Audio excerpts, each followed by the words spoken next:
ਕਈ TV channel ਦੇ तमाम ਦਰਸ਼ਕਾਂ ਨੂੰ ਸਤਿ ਸ੍ਰੀ ਅਕਾਲ।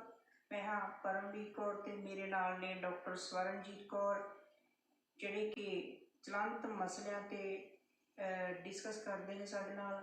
ਡਾਕਟਰ ਸਾਹਿਬ बहुत बहुत स्वागत ਤੁਹਾਡਾ ਸਾਡੇ ਚੈਨਲ ਤੇ। ਧੰਨਵਾਦ ਜੀ। ਡਾਕਟਰ ਸਾਹਿਬ, ਨਵੀਂ ਸਰਕਾਰ ਆਈ ਹੈ ਤੇ ਅਸੀਂ ਵੀ ਸੋਚ ਰਹੇ ਸੀਗੇ ਕਿ ਸਾਰੇ ਬਿਰਤਾਂਤ ਨੂੰ ਪਹਿਲਾਂ ਵਾਚੀਏ ਤੇ ਬਾਅਦ ਚ ਉਸ ਨੂੰ ਕੀ ਸਿਰਜਿਆ ਜਾਂਦਾ ਬਿਰਤਾਂਤ ਪੰਜਾਬ ਦੇ ਪਲੇਟਫਾਰਮ ਤੇ। ਔਰ ਨਵੀਂ ਜਿਹੜੀ ਸਰਕਾਰ ਚੁਣੀ ਹੈ, ਜਦੋਂ ਤੋਂ ਇਲੈਕਸ਼ਨ ਹੋਏ ਤੇ ਰਿਜ਼ਲਟ ਆਇਆ ਉਸ ਤੋਂ ਬਾਅਦ ਚਲੋ ਖੁਸ਼ੀ ਹੁੰਦੀ ਹੈ, ਬੜੀ ਵੱਡੀ ਜਿੱਤ, ਉਹ ਮੁਬਾਰਕ ਵੀ ਹੋਵੇ ਉਹਨਾਂ ਨੂੰ।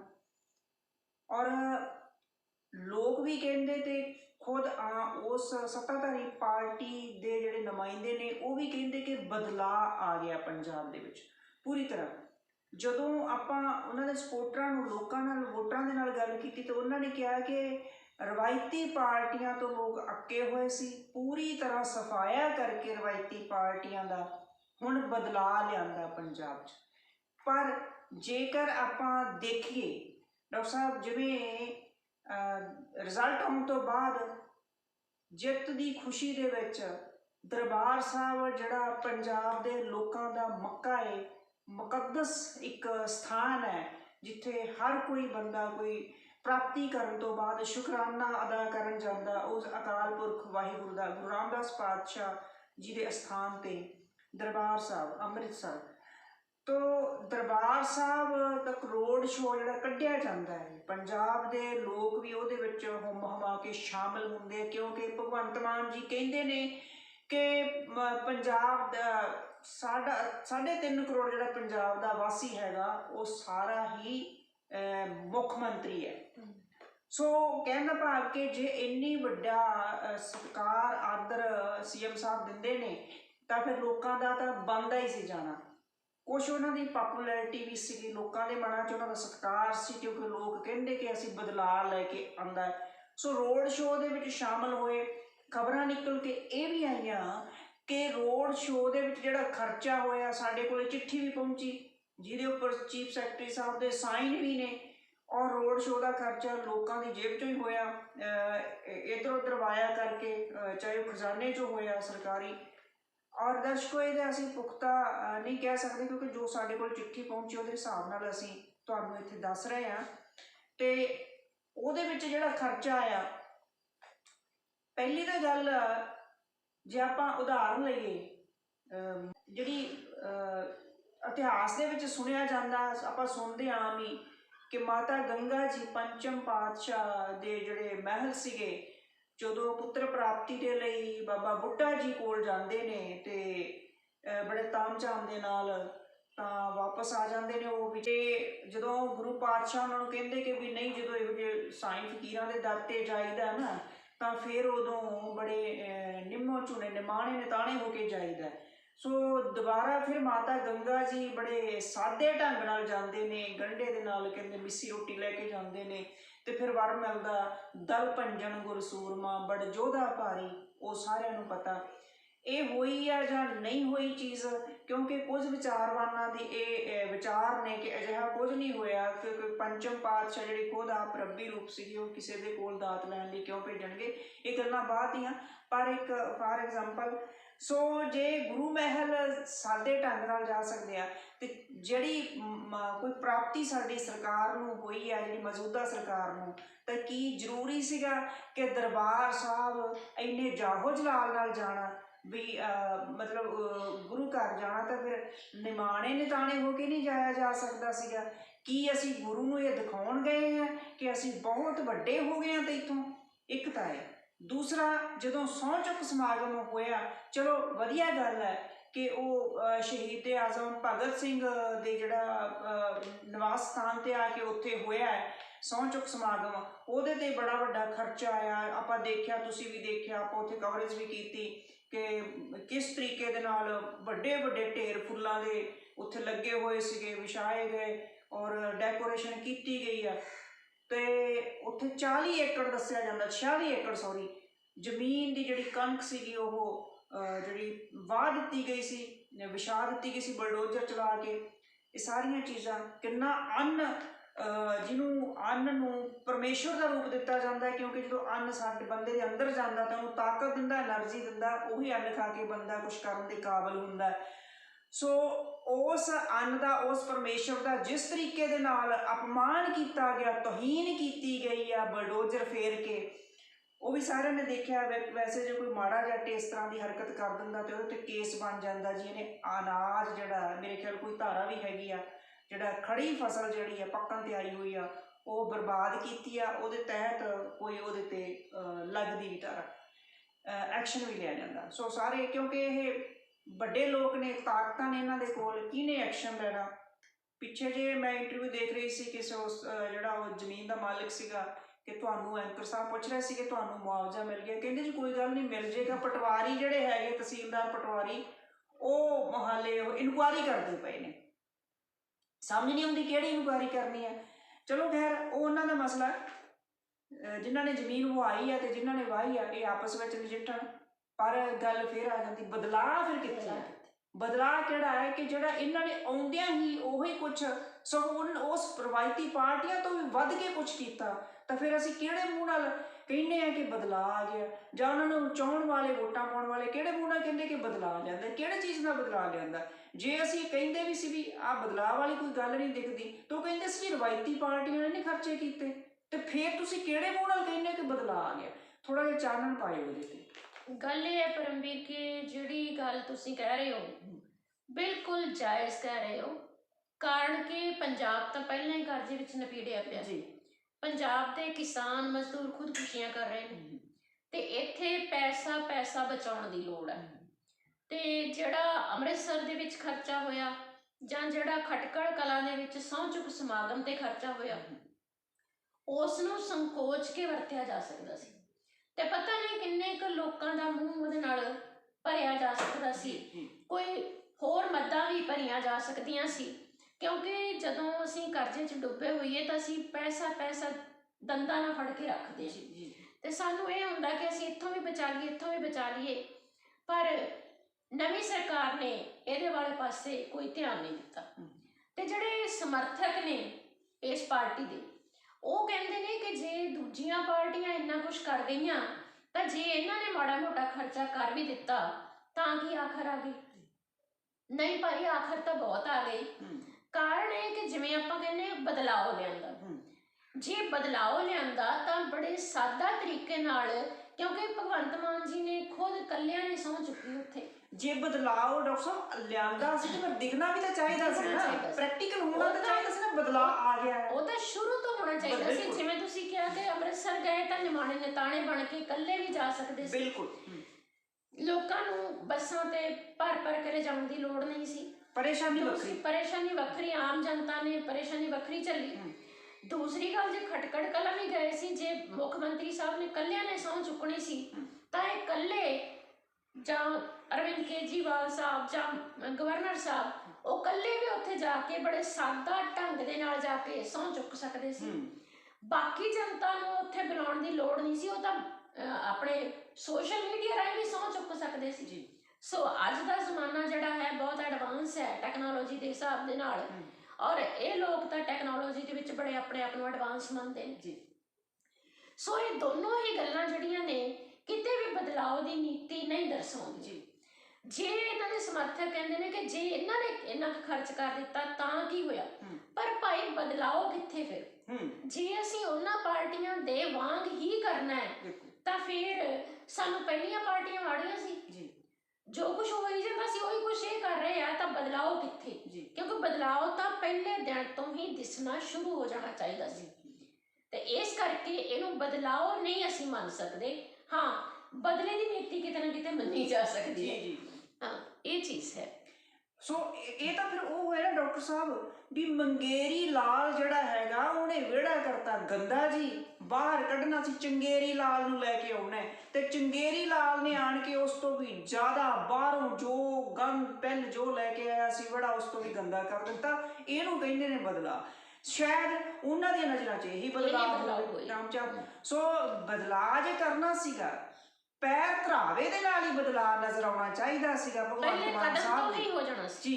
ਸੋ ਸੀਐਮ ਸਾਹਿਬ ਦੇ ਪੈਰ ਧਰਾਵੇ ਦੇ ਨਾਲ ਕਿ ਸਭ ਕੁਝ ਲੱਗਦਾ ਦਿਖਣਾ ਚਾਹੀਦਾ ਸੀ ਕਿ ਵਾਕਈ ਆਮ ਆਦਮੀ ਦੀ ਸਰਕਾਰ ਆ ਰਹੀ ਹੈ ਸਰਕਾਰ 'ਚ ਪੰਜਾਬ 'ਚ, ਪਰ ਕੁਝ ਵੀ ਨਹੀਂ ਲੱਗਿਆ। ਆਮ ਤੋਂ ਵੀ ਖਾਸ ਤੋਂ ਵੀ ਖਾਸ ਬਣ ਕੇ ਇਹ ਲੋਕ ਪੰਜਾਬ ਦੀ ਸੱਤਾ ਦੇ ਵਿੱਚ ਆਏ ਨੇ, ਤੇ ਫਿਰ ਕਿਹੜੇ ਮੂੰਹ ਨਾਲ ਅਸੀਂ ਕਹੀਏ ਕਿ ਬਦਲਾਅ ਹੋ ਗਿਆ। ਕੁਝ ਵਿਦਵਾਨ ਇਹ ਵੀ ਕਹਿੰਦੇ ਨੇ ਕੋਈ ਗੱਲ ਨਹੀਂ ਜੀ, ਅਜੇ ਦੇਖੋ ਕੋਈ 6 ਮਹੀਨੇ ਤਾਂ ਦਿਓ, 6 ਮਹੀਨੇ ਤਾਂ ਦਿਓ। ਤੇ ਫਿਰ ਗੁਰਬਾਣੀ ਦੇ ਉਸ ਫਰਮਾਨ ਦਾ ਕੀ ਕਰੀਏ ਜਿਹੜਾ ਕਹਿੰਦਾ ਕਿ ਬੇੜਾ ਬੰਦ ਨਾ ਸਕਿਓ ਬੰਧਨ ਕੀ ਵੇਲਾ, ਭਰ ਸਰਵਰ ਜਬ ਉਛਲੇ ਤਾਂ ਧਰਮ ਦੇ ਹਿਲਾ। ਤੇ ਫਿਰ ਜਦੋਂ ਸਾਗਰ ਉਛਲ ਕੇ ਬਾਹਰ ਸਭ ਕੁਝ ਰੋੜ ਕੇ ਲੈ ਗਿਆ, ਤੇ ਉਹਨਾਂ ਵਿਦਵਾਨ ਸਾਹਿਬ ਨੂੰ ਪੁੱਛਣਾ ਚਾਹੁੰਦੀ ਆ ਕਿ ਫੇਰ ਕੁਝ ਕਰਾਂਗੇ, ਫੇਰ ਬੰਨ ਮਾਰਾਂਗੇ। ਕਿੰਨੀਆਂ ਉਦਾਹਰਨਾਂ ਸਾਡੇ ਕੋਲ ਹੈ ਜਦੋਂ ਫਲੱਡ ਆਉਂਦੇ ਨੇ, ਜਿਹੜੇ ਵਿਚਾਰੇ ਦਰਿਆ ਦੇ ਕਿਨਾਰੇ ਬੈਠੇ ਲੋਕ ਨੇ ਉਹਨਾਂ ਦਾ ਸਭ ਕੁਝ ਰੋੜ ਕੇ ਲੈ ਜਾਂਦਾ, ਜਾਨੀ ਮਾਲੀ ਨੁਕਸਾਨ ਕਿੰਨਾ ਹੁੰਦਾ, ਕੌਣ ਘਾਟਾ ਪੂਰਾ ਕਰੂਗਾ। ਮੈਂ ਉਹਨਾਂ ਸੋ ਕਾਲਡ ਵਿਦਵਾਨਾਂ ਨੂੰ ਪੁੱਛਣਾ ਚਾਹੁੰਦੀ ਜਿਹੜੇ ਕਹਿੰਦੇ ਨਹੀਂ ਅਜੇ ਦਿਓ ਸਮਾਂ, ਦਿਓ ਭਾਈ ਸਮਾਂ, ਬਰਬਾਦੀ ਦੇ ਅੰਤ ਤੱਕ ਦਾ ਸਮਾਂ ਇਹਨਾਂ ਨੂੰ ਜ਼ਰੂਰ ਦੇਣਾ ਚਾਹੀਦਾ। ਅਸੀਂ ਇਹਦੇ ਹੱਕ ਦੇ ਵਿੱਚ ਦੇਣਾ ਚਾਹੀਦਾ ਉਦੋਂ, ਕਿਉਂਕਿ ਬਿਲਕੁਲ ਜਦੋਂ ਰੁੰਡ ਹੋ ਜਾਂਦਾ ਦਰਖਤ, ਇੱਕ ਵਾਰੀ ਤਾਂ ਡਾਕਟਰ ਸਾਹਿਬ ਜੇ ਰੁੰਡ ਵੈਸੇ ਹੀ ਹੋ ਗਿਆ ਵੀ ਜੜਾਂ ਉਹਦੀਆਂ ਹਰੀਆਂ ਰਹਿਣੀਆਂ ਤੇ ਬਚ ਜੂਗਾ ਜੇ ਉੱਪਰੋਂ ਹੀ ਰੁੰਡ ਕੀਤਾ। ਜੇ ਹੁਣ ਜੜਾਂ ਜਾਣ ਤੱਕ ਹੀ ਸਿਉਂਕ ਨੂੰ ਤੁਸੀਂ ਟਾਈਮ ਦਿਓਗੇ ਤੇ ਫਿਰ ਕਿੱਥੋਂ ਭਾਲੋਗੇ ਵੀ ਦਰਖਤ। ਚਲੋ ਕੋਈ ਨਹੀਂ ਜੀ, ਕੋਈ ਦਵਾਈਆਂ ਬੂਟੀਆਂ ਪਾ ਕੇ ਕੋਈ ਇਹਨੂੰ ਪਾਣੀ ਪੂਣੀ ਪਾ ਕੇ ਹਰਾ ਕਰ ਲਾਂਗੇ, ਨਹੀਂ ਕਰ ਸਕਦੇ। ਸੋ ਪਤਾ ਨਹੀਂ ਉਹ ਕਿਹੜੇ ਵਿਚਾਰਧਾਰਾ ਨੂੰ ਲੈ ਕੇ ਚੱਲਦੇ ਨੇ ਜਿਹੜੇ ਕਹਿੰਦੇ ਵੀ ਦਿਓ। ਕੋਈ ਛੋਟਾ ਮੋਟਾ ਕੰਮ ਹੁੰਦਾ ਨਾ, ਨਿੱਕੀ ਮੋਟੇ ਗੱਲਾਂ ਹੁੰਦੀਆਂ, ਕੋਈ ਬਹੁਤਾ ਜ਼ਿਆਦਾ ਖਰਚਾ ਨਾ ਹੋਇਆ ਹੁੰਦਾ ਤਾਂ ਆਪਾਂ ਕਹਿ ਸਕਦੇ ਸੀ ਕਿ ਥੋੜਾ ਘਣਾ ਖਰਚਾ ਕਰ ਲਿਆ, ਕੋਈ ਗੱਲ ਨਹੀਂ, ਆਪਾਂ ਦੇਖੀਏ ਬਦਲਾਅ ਨੂੰ ਦੇਖੀਏ। ਨਹੀਂ ਡਾਕਟਰ ਸਾਹਿਬ ਪਾਰਟੀ ਦਾ ਨਹੀਂ, ਪਾਰਟੀ ਵੱਲੋਂ ਕਰ ਲੈਂਦੇ ਨਾ ਖਰਚਾ, ਪਾਰਟੀ ਵੱਲੋਂ ਹੋ ਸਕਦਾ ਸੀ, ਸਰਕਾਰੀ ਖਜ਼ਾਨੇ ਚ ਨਾ ਕਰਨਾ ਚਾਹੀਦਾ। ਸਰਕਾਰੀ ਖਜ਼ਾਨੇ ਨੂੰ ਇੰਨਾ ਖੋਰਾ ਲਾਉਣਾ ਉਹ ਤਾਂ ਪੰਜਾਬ ਦਾ ਗਲਾ ਘੁੱਟਣ ਦੇ ਬਰਾਬਰ ਹੈ। ਬਜ਼ੁਰਗ ਪੈਨਸ਼ਨਾਂ ਪਿੱਛੇ ਰੁਲਦੇ ਫਿਰਦੇ ਨੇ, ਬਿਲਕੁਲ ਕੋਈ 500 ਦੀ ਪੈਨਸ਼ਨ ਪਿੱਛੇ ਰੁਲਦੇ ਫਿਰਦੇ ਨੇ। ਕੁਝ ਐਸੇ ਲੋਕ ਜਿਹੜੇ ਬਿਲੋ ਪੋਵਰਟੀ ਲਾਈਨ ਵਾਲੇ ਨੇ, ਜਿਨ੍ਹਾਂ ਨੂੰ ਨੀਲੇ ਪੀਲੇ ਕਾਰਡ ਦਿੱਤੇ ਸੀਗੇ, ਉਹ ਅੱਜ ਵਿਚਾਰੇ ਬਿਮਾਰੀਆਂ ਨਾਲ ਰੋਂਦੇ ਫਿਰਦੇ ਨੇ, ਸਰਕਾਰੀ ਹਸਪਤਾਲਾਂ ਦੇ ਵਿੱਚ ਹੈ ਨਹੀਂ ਹੈ। ਤੇ ਤੁਸੀਂ ਏਡੇ ਕਰਕੇ ਡੈਕੋਰੇਸ਼ਨਾਂ ਤੇ ਏਡੇ ਤਾਮ ਝਾਮ ਕਰਕੇ ਕਿਹਨੂੰ ਭਾਈ ਦਿਖਾਉਣਾ ਚਾਹੁੰਦੇ ਹੋ? ਤੁਸੀਂ ਉਸ ਗੁਰੂ ਘਰ ਨੂੰ ਦਿਖਾਉਣਾ ਚਾਹੁੰਦੇ ਵੀ ਅਸੀਂ ਤੇਰੇ ਤੋਂ ਵੱਧ ਕੇ ਕਿਤੇ ਸੱਤਾ ਪ੍ਰਾਪਤ ਕਰਕੇ ਆ ਗਏ ਆ ਤੇਰੇ ਦਰ ਤੇ ਜੇ ਤੁਸੀਂ ਇਹੀ ਦਿਖਾਉਣ ਜਾਣਾ ਸੀਗਾ ਤੇ ਫਿਰ ਤੁਸੀਂ ਉਹਦੇ ਦਰ ਤੇ ਕੀ ਲੈਣ ਜਾਣਾ ਸੀਗਾ? ਉਹਦੇ ਦਰ ਤੇ ਤਾਂ ਨਿਮਾਣੇ ਹੋ ਕੇ ਜਾਣਾ ਪੈਂਦਾ। ਪਰ ਯਾਦ ਰੱਖਿਓ ਉਹ ਸਭ ਕੁਝ ਦੇਖ ਰਿਹਾ, ਬਿਲਕੁਲ ਹਿਸਾਬ ਕਿਤਾਬ ਜ਼ਰੂਰ ਕਰੇਗਾ ਉੱਪਰ ਵਾਲਾ। ਜੇ ਗਰੀਬ ਲੋਕਾਂ ਤੋਂ ਜਿਨ੍ਹਾਂ ਨੂੰ ਤੁਸੀਂ ਦੱਬ ਕੇ ਕੁਚਲ ਕੇ ਰੱਖ ਦਿੱਤਾ, ਜੇ ਉਹ ਕੁਝ ਨਹੀਂ ਕਰ ਸਕਦੇ, ਉਹਨਾਂ ਦੇ ਉੱਪਰ ਵੀ ਕੋਈ ਸੁਪਰੀਮੋ ਬੈਠੀ ਹੈਗੀ ਆ, ਅਦ੍ਰਿਸ਼ ਦੇਖ ਰਹੀ ਆ, ਵਾਚ ਰਹੀ ਆ, ਮੌਕੇ ਦੇ ਰਹੀ ਆ। ਦੂਸਰੀ ਗੱਲ ਇਹ ਕਿ ਜਿਹੜੇ ਕਹਿੰਦੇ ਵੀ ਅਜੇ 6 ਮਹੀਨੇ ਮੌਕਾ ਦੇਣਾ ਚਾਹੀਦਾ, ਭਾਈ ਏਡੋ ਵੱਡਾ ਮੌਕਾ ਹੋਰ ਕਿ ਵੀ 92 ਸੀਟਾਂ ਤਾਂ ਉਹਨਾਂ ਨੂੰ ਦੇ ਦਿੱਤੀਆਂ, ਐਡਾ ਵੱਡਾ ਉਹਨਾਂ ਨੂੰ ਮਾਰਜਨ ਦੇ ਕੇ ਅਸੀਂ ਸੱਤਾ ਦੇ ਵਿੱਚ ਲੈ ਆਏ ਆ ਪੰਜਾਬੀ, ਹੋਰ ਕਿਹੜਾ ਮੌਕਾ ਦੇਣਾ ਚਾਹੀਦਾ? ਤੁਸੀਂ ਇਹ ਵੀ ਦੱਸ ਦਿਓ, 6 ਮਹੀਨੇ ਹੋਰ ਕਿਹੜਾ ਮੌਕਾ ਦੇਣਾ ਚਾਹੀਦਾ? ਮੌਕਾ ਤਾਂ ਇਹ ਹੈ ਫਿਰ ਉਸ ਹਿਸਾਬ ਨਾਲ ਕਿ ਹੋਰ ਪੜੁੰਝ ਲਓ, ਜਿੰਨਾ ਤੈਨੂੰ ਪੜੁੰਝਿਆ ਜਾ ਸਕਦਾ, ਹੋਰ ਇਹਦਾ ਖਰਚਾ ਕੀਤਾ ਜਾ ਸਕਦਾ, ਹੋਰ ਇਹਨੂੰ ਬਰਬਾਦ ਕੀਤਾ ਜਾਂਦਾ, ਫਿਰ ਤਾਂ ਇਹੀ ਹੈ। ਜੇ 6 ਮਹੀਨੇ ਹੁਣ 6 ਮਹੀਨਿਆਂ 'ਚ ਉਹਨਾਂ ਦੀ ਆਦਤ ਨਹੀਂ ਪੱਕੂਗੀ, ਫਿਰ ਇਹੋ ਜਿਹੀਆਂ ਜਿਹੜੀਆਂ ਇਹਨਾਂ ਨੂੰ ਬੁਰੀਆਂ ਆਦਤਾਂ ਪੈ ਜਾਣਗੀਆਂ, ਲੱਤਾਂ ਲੱਗ ਜਾਣਗੀਆਂ, ਕੀ ਉਹ ਫਿਰ ਪੱਕ ਨਹੀਂ ਜਾਣਗੀਆਂ? ਮਨੋਵਿਗਿਆਨ ਤਾਂ ਕਹਿੰਦਾ 21 ਦਿਨ ਦੇ ਵਿੱਚ ਆਦਤ ਛੱਡ ਵੀ ਸਕਦਾ ਬੰਦਾ, 21 ਦਿਨ ਦੇ ਵਿੱਚ ਆਦਤ ਆਪਦੀ ਪਰਪੱਕ ਵੀ ਹੋ ਸਕਦਾ ਉਸ ਆਦਤ ਦੇ ਵਿੱਚ, ਚੰਗੀਆਂ ਮਾੜੀਆਂ ਦੇ ਵਿੱਚ। ਜੇ ਇਹਨਾਂ ਦੇ ਵੀ ਜਵਾੜਿਆਂ ਨੂੰ ਇਸੇ ਤਰ੍ਹਾਂ ਰਵਾਇਤੀ ਪਾਰਟੀਆਂ ਵਾਂਗੂ ਖੂਨ ਲੱਗ ਗਿਆ ਪਹਿਲੇ ਦਿਨ ਤੋਂ ਹੀ, ਮਾਫ ਕਰਨਾ, ਤਾਂ ਫਿਰ 6 ਮਹੀਨਿਆਂ ਦੇ ਵਿੱਚ ਇਹਨਾਂ ਦੇ ਤਾਂ ਹੋਰ ਖਵਾਇਸ਼ਾਂ ਫੈਲ ਜਾਣਗੀਆਂ ਤੇ ਕਿਹੜਾ ਸਮਾਂ ਰਹਿ ਜਾਊਗਾ ਫਿਰ ਸਾਡੇ ਕੋਲੇ? ਬਦਲਾ ਜਾਂ ਤਾਂ ਬਦਲਾ ਕਹਿਣਾ ਬੰਦ ਕਰ, ਬਦਲਾ ਨਾ ਕਹੋ, ਬਦਲਾ ਨਹੀਂ ਹੈ ਇਹ, ਤੇ ਜਾਂ ਫਿਰ ਜੇ ਬਦਲਾ ਸੀਗਾ ਤੇ ਡੇ 1 ਤੋਂ ਹੀ ਬਦਲਾ ਦਿਖਣਾ ਸ਼ੁਰੂ ਹੋਣਾ ਸੀਗਾ, ਫਿਰ ਤਾਂ ਅਸੀਂ ਮੰਨਦੇ ਕਿ ਵੀ ਹੋ ਗਿਆ। ਖੈਰ ਡਾਕਟਰ ਸਾਹਿਬ ਮੈਂ ਕੁਝ ਜ਼ਿਆਦਾ ਹੀ ਬੋਲ ਗਈ, ਮਾਫ ਕਰਨਾ ਦਰਸ਼ਕੋ। ਅਗਲੀ ਗੱਲ ਡਾਕਟਰ ਸਾਹਿਬ, ਪਤਾ ਨਹੀਂ ਕਿਉਂ ਕਿ ਕਲਮ ਨਾ ਕੁਝ ਝਰੀਟਣ ਲੱਗ ਜਾਂਦੀ ਜਦੋਂ ਇਹੋ ਜਿਹੇ ਹਾਲਾਤ ਦੇਖਦੇ ਆ, ਤੇ ਮੇਰੇ ਵੀ ਕੁਝ ਲਫ਼ਜ਼ ਮੈਂ ਲਿਖੇ ਸੀਗੇ, ਮੈਂ ਇੱਥੇ ਦਰਸ਼ਕਾਂ ਦੇ ਨਾਲ ਸਾਂਝੇ ਕਰਦਾ ਜੇ ਤੁਹਾਡੀ ਇਜਾਜ਼ਤ ਹੋਵੇ। ਬਿਲਕੁਲ। ਤਾਕਤ ਤੂੰ ਕਲਮ ਦੀ ਜਾਣੇ ਕੀ ਹਾਕਮਾਂ, ਤਾਕਤ ਤੂੰ ਕਲਮ ਦੀ ਜਾਣੇ ਕੀ ਹਾਕਮਾਂ, ਤੇਰੇ ਕੋਲ ਬੰਬ ਬਰੂਦ ਤੇ ਤੋਪਾਂ ਨੇ, ਸਾਡੇ ਕੋਲ ਹਰਫ ਤੇ ਕਲਮ ਦੀਆਂ ਨੋਕਾਂ ਨੇ। ਬਿਲਕੁਲ। ਤੇਰੇ ਕੋਲ ਬੰਬ ਬਰੂਦ ਤੇ ਤੋਪਾਂ ਨੇ, ਸਾਡੇ ਕੋਲ ਹਰਫ ਤੇ ਕਲਮ ਦੀਆਂ ਨੋਕਾਂ ਨੇ। ਆ ਜਾ ਕਰ ਮੁਕਾਬਲਾ ਰਣ ਤੱਤੇ ਅੰਦਰ, ਆ ਜਾ ਕਰ ਮੁਕਾਬਲਾ ਰਣ ਤੱਤੇ ਅੰਦਰ। ਤੇਰੇ ਮੇਰੇ ਹੱਥ ਕਲਮ ਹੈ, ਮੇਰੇ ਹੱਥ ਕਲਮ ਹੈ, ਤੇਰੇ ਹੱਥ ਖੰਜਰ। ਹਰਫਾਂ ਪਿੱਛੇ ਛੁਪੀ ਕ੍ਰਾਂਤੀ ਨੂੰ ਤੂੰ ਪਹਿਚਾਣੇ ਕੀ ਹਾਕਮਾ, ਤਾਕਤ ਤੂੰ ਕਲਮ ਦੀ ਜਾਣੇ ਕੀ ਹਾਕਮਾ। ਬਹੁਤ ਵਧੀਆ, ਸੋ ਬਹੁਤ ਵਧੀਆ। ਕਹਿਣਾ ਚਾਹਾਂਗੇ ਮੌਜੂਦਾ ਹਾਕਮਾਂ ਨੂੰ ਕਿ ਕਲਮਾਂ ਵਾਲੇ ਹਾਲੇ ਬੈਠੇ ਨੇ, ਜਿਉਂਦੇ ਨੇ। ਜਾਗਦੀਆਂ ਜ਼ਮੀਰਾਂ ਵਾਲੇ ਸਾਰੇ ਨਹੀਂ ਵਿਕੀਏ, ਸਾਰੀਆਂ ਕਲਮਾਂ ਨਹੀਂ ਵਿਕੀਆਂ, ਕੁਝ ਆਜ਼ਾਦ ਵੀ ਨੇ ਤੇ ਕੁਝ, ਕਿਉਂਕਿ ਗੁਰਬਾਣੀ ਦਾ ਪ੍ਰਮਾਣ ਹੈ ਜਗ ਮੈਂ ਉੱਤਮ ਕਾਢੀ ਹੈ ਵਿਰਲੇ ਕੇ। ਉਹ ਉੱਤਮ ਤੇ ਵਿਰਲੇ, ਕੋਈ ਕੋਈ ਐਵੇਂ ਨਹੀਂ ਗੁਰਬਾਣੀ ਨੇ ਮੋਹਰ ਲਾਈ, ਤੇ ਜਿਹੜੀ ਗੁਰਬਾਣੀ ਨੇ ਮੋਹਰ ਲਾਈ ਹੈ ਨਾ ਉਹ ਪੱਕੀ ਆ ਜੁਗਾ ਜਗਾਂਤਰਾਂ ਤੱਕ। ਇਹ ਹਾਕਮਾਂ ਨੂੰ ਸਮਝ ਕੇ ਚੱਲਣਾ ਚਾਹੀਦਾ। ਕਲਮਾਂ ਦੀਆਂ ਤਾਕਤਾਂ ਹਜੇ ਬਰਕਰਾਰ ਨੇ, ਭਾਵੇਂ ਚੁਣਿੰਦਾ ਨੇ। ਬਿਲਕੁਲ। ਜਦੋਂ ਉਹ ਰਣ ਤੱਤੇ ਦੇ ਅੰਦਰ ਤੁਹਾਡਾ ਮੁਕਾਬਲਾ ਕਰਨਗੇ ਨਾ, ਤੁਸੀਂ ਉਹਨਾਂ ਦਾ ਤਜੱਸਬ ਨਹੀਂ ਚੱਲ ਪਾਓਗੇ। ਸੋ ਡਾਕਟਰ ਸਾਹਿਬ, ਅਗਲਾ ਜਿਹੜਾ ਆਪਣਾ ਹੈਗਾ, ਚਲੋ ਇਹ ਤਾਂ ਜੋ ਕੁਛ ਵੀ ਹੁਣ ਤੱਕ ਉਹਨਾਂ ਨੇ ਕੀਤਾ, ਜੋ ਕੁਛ ਵੀ ਬਦਲਾਅ ਸਾਨੂੰ ਦਿਖਾਇਆ, ਉਹਦੇ ਵਿੱਚੋਂ ਨਿਰਾਸ਼ਾ ਹੀ ਨਿਰਾਸ਼ਾ ਉਪਜੀ ਹੈ, ਕਿਤੇ ਵੀ ਆਸ ਦੀ ਕਿਰਨ ਨਜ਼ਰ ਨਹੀਂ ਆਈ। ਹੁਣ ਅਗਲਾ ਜਿਹੜਾ ਹੋਰ ਇਹਨਾਂ ਨੇ ਚੋਟ ਤੇ ਚੋਟ, ਚੋਟ ਦਰ ਚੋਟ, ਹੁਣ ਐਡਾ ਵੱਡਾ ਬੰਬ ਪੰਜਾਬ ਦੇ ਲੋਕਾਂ ਤੇ ਸੁੱਟ ਦਿੱਤਾ ਹੈ। ਉਸ ਤੋਂ ਪਹਿਲਾਂ ਮੈਂ ਗੱਲ ਕਰਾਂ ਕਿ ਇਹ ਜਿਹੜਾ ਕਹਿ ਰਹੇ ਨੇ ਕਿ ਬੜੇ ਵੱਡੇ ਮਾਰਜਨ ਦੇ ਨਾਲ ਜਿੱਤ ਕੇ ਆਏ ਆ, ਉਸ ਤੋਂ ਪਹਿਲਾਂ ਇਹ ਸਪਸ਼ਟ ਕਰ ਦਈਏ ਦਰਸ਼ਕੋ, ਅਸੀਂ ਕਿਸੇ ਪਾਰਟੀ ਦੇ ਨਾਲ ਨਹੀਂ ਹਾਂ, ਬਿਲਕੁਲ ਵੀ ਕਿਸੇ ਪਾਰਟੀ ਨੂੰ ਸਮਰਥਨ ਨਹੀਂ ਦਿੰਦੇ ਅਸੀਂ, ਨਾ ਕੋਈ ਸਾਡੀ ਕਿਸੇ ਪਾਰਟੀ ਦੀ ਮੁੱਢਲੀ ਮੈਂਬਰਸ਼ਿਪ ਹੈ। ਅਸੀਂ ਆਮ ਸਧਾਰਨ ਘਰਾਂ 'ਚ ਸਧਾਰਨ ਲੋਕਾਂ ਦੇ ਵਿੱਚ ਵਿਚਰਨ ਵਾਲੇ, ਸਧਾਰਨ ਲੋਕਾਂ ਦੇ ਦਰਦਾਂ ਦਾ ਨੂੰ ਆਪਣੇ ਪਿੰਡੇ ਤੇ ਹੰਡਾਉਣ ਵਾਲੇ ਆ। ਜਦੋਂ ਚੀਖਦੇ ਨੇ, ਕਰਨਾਉਂਦੇ ਨੇ, ਉਹਨਾਂ ਦੇ ਹੰਝੂ ਦੇਖਦੇ ਤਾਂ ਜਿਹੜਾ ਅੰਦਰ ਹੈ ਨਾ ਉਹ ਫਟ ਜਾਂਦਾ। ਸੋ ਉਹ ਸਾਡਾ ਦਰਦ ਬਾਹਰ ਨਿਕਲਦਾ। ਸੋ ਇਹ ਨਾ ਲਾ ਲੈਣਾ ਕਿ ਸ਼ਾਇਦ ਅਸੀਂ ਇਸ ਪਾਰਟੀ ਦੇ ਵਿਰੋਧੀ ਹਾਂ, ਕਿਸੇ ਹੋਰ ਪਾਰਟੀ ਦੇ ਸਮਰਥਕ ਹਾਂ, ਬਿਲਕੁਲ ਵੀ ਨਹੀਂ। ਜੋ ਵੀ ਆ ਜਾਏ, ਜੋ ਪੰਜਾਬ ਦਾ ਹਿਤੈਸ਼ੀ ਹੋਵੇ, ਪੰਜਾਬ ਦੇ ਲੋਕਾਂ ਨੂੰ ਦੇ ਦਰਦ ਨੂੰ ਸਮਝ ਸਕਦਾ ਹੋਵੇ ਔਰ ਪੰਜਾਬ ਦੇ ਲੋਕਾਂ ਦਾ ਭਲਾ ਕਰ ਸਕਦਾ ਹੋਵੇ, ਕੋਈ ਵੀ ਆ ਜਾਏ, ਕਿਤੋਂ ਵੀ ਆ ਜਾਏ, ਅਸੀਂ ਉਹਦੇ ਸਮਰਥਕ ਹੀ ਸਮਰਥਕ ਹੈ। ਸੋ ਕਹਿਣ ਦਾ ਭਾਵ ਕਿ ਹੋਰ ਇੱਕ ਬੜਾ ਵੱਡਾ ਇਹਨਾਂ ਨੇ ਪੰਜਾਬ ਦੇ ਲੋਕਾਂ ਤੇ ਬੰਬ ਸੁੱਟ ਦਿੱਤਾ, ਕਿਉਂਕਿ ਜਿਹੜੀ ਇਹ ਪਾਰਟੀ ਸੱਤਾ ਦੇ ਵਿੱਚ ਆਈ ਹੈ, ਇੰਨੀ ਵੱਡੀ ਜਿਹੜੇ ਬਦਲਾਅ ਕਹਿੰਦੇ, ਮੈਂ ਤਾਂ ਇਹਨੂੰ ਬਦਲੂ ਨਹੀਂ ਕਹਿੰਦੀ, ਇਹ ਬਦਲੇ ਚੋਂ ਨਿਕਲੀ ਹੋਈ ਹੈ, ਬਦਲਾਅ ਚੋਂ ਨਹੀਂ, ਬਦਲੇ ਚੋਂ ਨਿਕਲੀ ਹੋਈ ਸਰਕਾਰ ਹੈ ਸ਼੍ਰੀਮਾਨ ਭਗਵੰਤ ਮਾਨ ਜੀ ਦੀ। ਕਾਰਨ ਕਿ ਲੋਕਾਂ ਦੇ ਸਾਹਮਣੇ ਜਦੋਂ ਉਥੋਂ 13 ਮਹੀਨੇ ਐਡਾ ਵੱਡਾ ਅੰਦੋਲਨ ਕਰਕੇ ਹਿੰਦ ਦੀ ਹਕੂਮਤ ਦੀ ਧੌਣ ਝੁਕਾ ਕੇ ਜਦੋਂ ਕਿਸਾਨ ਵਾਪਸ ਆਏ, ਕਿਸਾਨ ਮਜ਼ਦੂਰ ਹਰ ਵਰਗ ਦਾ ਬੰਦਾ ਜਦੋਂ ਵਾਪਸ ਆਇਆ, ਔਰ ਕਿਰਤੀ ਜਿਹਨੂੰ ਅਸੀਂ ਕਹਿ ਲਈਏ, ਕਿਰਤੀ ਕੋਈ ਵੀ ਹੋ ਸਕਦਾ, ਹਿੰਦੂ, ਮੁਸਲਿਮ, ਸਿੱਖ, ਈਸਾਈ, ਕੋਈ ਵੀ ਹੋ ਸਕਦਾ, ਔਰ ਉਹ ਕਿਰਤੀ ਜਦੋਂ ਹੱਕ ਲੈ ਕੇ ਵਾਪਸ ਆਇਆ ਤਾਂ ਉਸ ਤੋਂ ਬਾਅਦ ਇਹਨਾਂ ਲੋਕਾਂ ਦੀ ਜਿਹੜੀ ਮਾਨਸਿਕਤਾ ਸੀ ਬਦਲ ਗਈ। ਲੋਕਾਂ ਨੇ ਰਵਾਇਤੀ ਪਾਰਟੀ ਦੀਆਂ ਦੇ ਜਿਹੜੇ ਲੀਡਰ ਸੀਗੇ ਉਹਨਾਂ ਨੂੰ ਨਾ ਬੜੇ ਧੜੱਲੇ ਨਾਲ ਸਵਾਲ ਕਰਨੇ ਸ਼ੁਰੂ ਕਰ ਦਿੱਤੇ। ਲੋਕਾਂ 'ਚ ਜਾਗਰਤੀ ਆ ਗਈ। ਉਸ ਜਾਗਰਤੀ ਦਾ ਫਾਇਦਾ ਜਿਹੜਾ ਸੀ, ਕਹਿੰਦੇ ਜਦੋਂ એનર્ਜੀ ਇਕੱਠੀ ਹੋ ਜਾਂਦੀ ਆ, ਉਸ એનર્ਜੀ ਨੂੰ ਜੇਕਰ ਡਿਟੇਨ ਕਰਨਾ ਹੋਵੇ ਤਾਂ ਫਿਰ ਕੁਝ ਸਾਨੂੰ ਕਰਨਾ ਪੈਂਦਾ ਅੱਗੇ। ਸੋ ਇੱਕ ਤਰ੍ਹਾਂ ਦੀ એનર્ਜੀ ਸੀ, ਇੱਕ ਤਰ੍ਹਾਂ ਦਾ ਵੇ ਸੀ ਲੋਕਾਂ ਦੇ ਅੰਦਰ, ਜਿਹੜੇ ਰਵਾਇਤੀ ਪਾਰਟੀਆਂ ਦੇ ਪ੍ਰਤੀ ਬਹੁਤ ਗੁੱਸਾ ਸੀ, ਉਹ ਇਹਨਾਂ ਤੋਂ ਖਹਿੜਾ ਛਡਾਉਣਾ ਚਾਹੁੰਦੀਆਂ ਸੀ, ਪਰ ਸਾਹਮਣੇ ਕੋਈ ਫਰੰਟ ਨਹੀਂ ਸੀ, ਸਾਹਮਣੇ ਕੋਈ ਬਦਲਾਅ ਵਾਲੀ ਨੀਤੀ ਨਹੀਂ ਸੀ। ਫਿਰ ਉਹਨਾਂ ਨੇ ਜਿਹੜੀ ਆਈ ਉਹਨੂੰ ਚੁਣ ਲਿਆ। ਇਹ ਮੱਤ ਭੁਲੇਖੇ 'ਚ ਰਹਿਣ ਆਮ ਆਦਮੀ ਪਾਰਟੀ ਵਾਲੇ ਕਿ ਕੋਈ ਉਹਨਾਂ ਨੇ ਜਾਂ ਕੇਜਰੀਵਾਲ ਦੇ ਚਿਹਰੇ ਨੂੰ ਚੁਣਿਆ ਜਾਂ ਭਗਵੰਤ ਮਾਨ ਦੇ ਚਿਹਰੇ ਨੂੰ ਕਿਸੇ ਨੇ ਵੋਟ ਪਾਈ, ਜਾਂ ਰਾਘਵ ਚੱਡਾ ਜਿਹਨੂੰ ਕੋਈ ਪੰਜਾਬ ਦਾ ਪੰਜਾਬੀਅਤ ਦੀ ਬਿਲਕੁਲ ਹੀ ਨੌਲੇਜ ਨਹੀਂ ਹੈਗੀ। ਸੋ ਇਹਨਾਂ 'ਚੋਂ ਕਿਸੇ ਨੂੰ ਵੀ ਵੋਟ ਨਹੀਂ ਪਾਈ।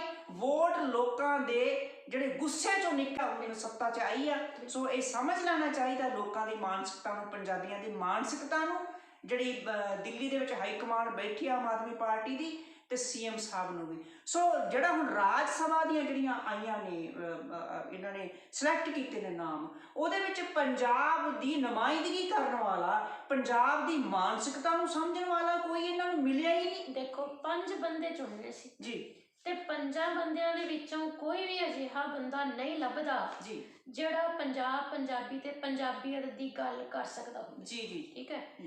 ਤਾਂ ਇਸ ਤੋਂ ਪਹਿਲਾਂ ਕਿ ਇਹਨਾਂ ਬੰਦਿਆਂ ਨੂੰ ਚੁਣਿਆ ਜਾਵੇ, ਇਹਨਾਂ ਦੇ ਐਲਾਨ ਤੋਂ ਪਹਿਲਾਂ ਹੀ ਮੰਤਰੀ ਜਿਹੜੇ ਚੁਣੇ ਗਏ ਜੀ ਉਹਨਾਂ ਨੂੰ 92 ਦੇ 92 ਜਿਹੜੇ ਵਿਧਾਇਕ ਚੁਣੇ ਗਏ ਉਹਨਾਂ ਨੂੰ ਕੇਜਰੀਵਾਲ ਸਾਹਿਬ ਵੱਲੋਂ ਕਿਸ ਤਰ੍ਹਾਂ ਧਮਕਾਇਆ ਗਿਆ ਜੀ ਇਹ ਵੀ ਅਸੀਂ ਚੰਗੀ ਤਰ੍ਹਾਂ ਜਾਣਦੇ ਹਾਂ।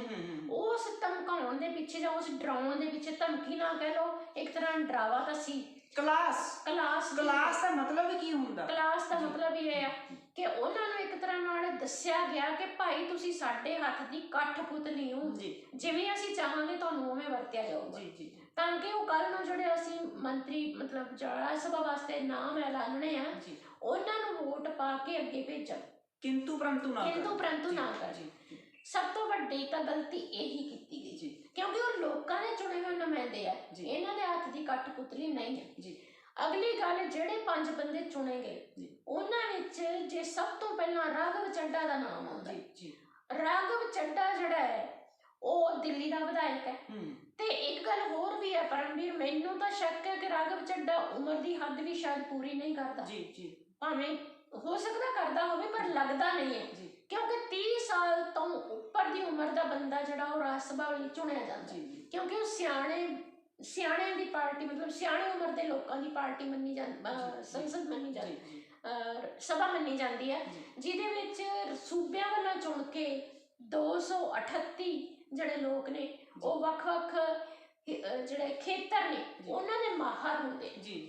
ਕੋਈ ਕਲਾ ਦਾ ਮਾਹਰ ਹੈ, ਕੋਈ ਕਲਾ ਖੇਤਰ 'ਚ ਹੈ, ਕੋਈ ਖੇਡ 'ਚ ਹੈ, ਕੋਈ ਸੱਭਿਆਚਾਰ ਨਾਲ ਰਿਲੇਟਡ ਹੈ, ਕੋਈ ਕਿਸੇ ਨਾ ਮਤਲਬ ਹਰ ਖੇਤਰ ਦੇ ਵਿੱਚ ਉਹਨਾਂ ਦੀ ਕਿਸੇ ਨਾ ਕਿਸੇ ਦੀ ਕੋਈ ਮਹਾਰਤ ਹੁੰਦੀ ਹੈ। ਪਰ ਹੁਣ ਅਸੀਂ ਇੱਧਰ ਦੇਖ ਲਈਏ ਤਾਂ ਰਾਘਵ ਚੱਡਾ ਇੱਕ ਤਾਂ ਦਿੱਲੀ ਦੇ ਨਿਵਾਸੀ ਨੇ, ਪੰਜਾਬ 'ਚ ਉਹਨਾਂ ਦੀ ਵੋਟ ਵੀ ਹੈ, ਠੀਕ ਹੈ, ਦਿੱਲੀ ਦੇ ਵਿਧਾਇਕ ਨੇ।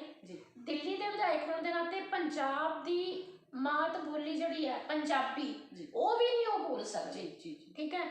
ਸੋ ਪੰਜਾਬ ਦੀ ਬੋਲੀ ਨਹੀਂ ਬੋਲ ਸਕਦੇ, ਪੰਜਾਬ ਦੇ ਸੱਭਿਆਚਾਰ ਤੋਂ ਜਾਣੂ ਨਹੀਂ, ਪੰਜਾਬ ਦੀਆਂ ਸਮੱਸਿਆਵਾਂ ਨੂੰ ਉਹ ਨਹੀਂ ਪਛਾਣ ਸਕਦੇ, ਤਾਂ ਉਹ ਕਿਸ ਤਰ੍ਹਾਂ ਦੀ ਨੁਮਾਇੰਦਗੀ ਪੰਜਾਬ ਦੀ ਕਰਨਗੇ।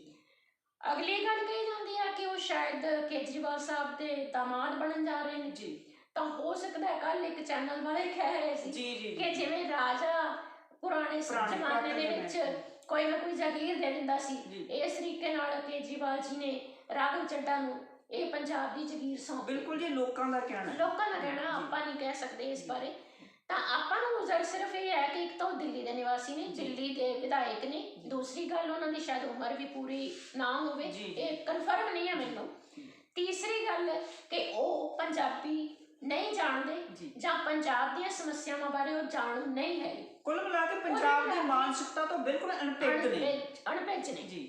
ਅਗਲੀ ਗੱਲ ਜੇ ਆਪਾਂ ਕਰੀਏ ਤਾਂ IIT ਦੇ ਇੱਕ ਸਹਾਇਕ ਪ੍ਰੋਫੈਸਰ ਚੁਣੇ ਗਏ ਨੇ, ਸੰਦੀਪ ਠਾਕੁਰ ਜੀ। ਉਹ ਸੁਣਿਆ ਕਿ ਛੱਤੀਸਗੜ੍ਹ ਦੇ ਨਿਵਾਸੀ ਨੇ, ਜਿਹੜੇ ਪੰਜਾਬ ਦੇ ਨੇੜੇ ਤੇੜੇ ਦੇ ਨਿਵਾਸੀ ਨਹੀਂ ਹੈਗੇ, ਉਹਨਾਂ ਨੂੰ ਪੰਜਾਬ ਦੀਆਂ ਸਮੱਸਿਆਵਾਂ ਦਾ ਕੀ ਗਿਆਨ ਹੋ ਸਕਦਾ। ਉਹ ਪੰਜਾਬ ਦੀ ਸਮੱਸਿਆ ਨੂੰ ਕਿਵੇਂ ਬੜੇ ਬੁਲੰਦ ਹੌਸਲੇ ਦੇ ਨਾਲ ਤੇ ਹੀ ਖੜੇ ਹੋ ਸਕਦੇ। ਪੰਜਾਬ ਦੇ ਰੀਤੀ ਰਿਵਾਜ, ਪੰਜਾਬ ਦਾ ਸੱਭਿਆਚਾਰ, ਕੌਣ ਪਾਣੀ, ਪੰਜਾਬ ਦੀ ਮਾਨਸਿਕਤਾ, ਪੰਜਾਬੀਆਂ ਦੇ ਨੇਚਰ ਕਿਹੋ ਜਿਹੀ ਹੈ, ਇਹ ਸਾਰਾ ਕੁਝ ਉਹ ਵੀ ਪੰਜਾਬ ਦੇ ਵੋਟਰ ਨਹੀਂ ਹੈਗੇ, ਠੀਕ ਹੈ। ਇਹ ਦੋ ਤਾਂ ਦਿੱਲੀ ਤੋਂ ਬਾਹਰ ਦੇ ਨੇ। ਜੇ ਹੁਣ ਕਹੀਏ ਕਿ ਜੇ ਅਸਾਮ ਤੋਂ ਡਾਕਟਰ ਮਨਮੋਹਨ ਸਿੰਘ ਚੁਣ ਕੇ ਆਏ ਸੀ ਫਲਾਣਾ ਤੇ ਮਕਾਮਕਾ, ਭਾਈ ਡਾਕਟਰ ਮਨਮੋਹਨ ਸਿੰਘ ਉਸ ਅਸਾਮ ਦੇ ਵੋਟਰ ਸੀਗੇ ਉਸ ਵੇਲੇ, ਠੀਕ ਹੈ। ਤਾਂ ਜੇ ਤੁਸੀਂ ਇਹੀ ਕੰਮ ਕਰਨੇ ਸੀ ਤਾਂ ਫਿਰ ਤੁਸੀਂ ਬਦਲਾਅ ਕਿੱਥੇ ਲਿਆਂਦਾ।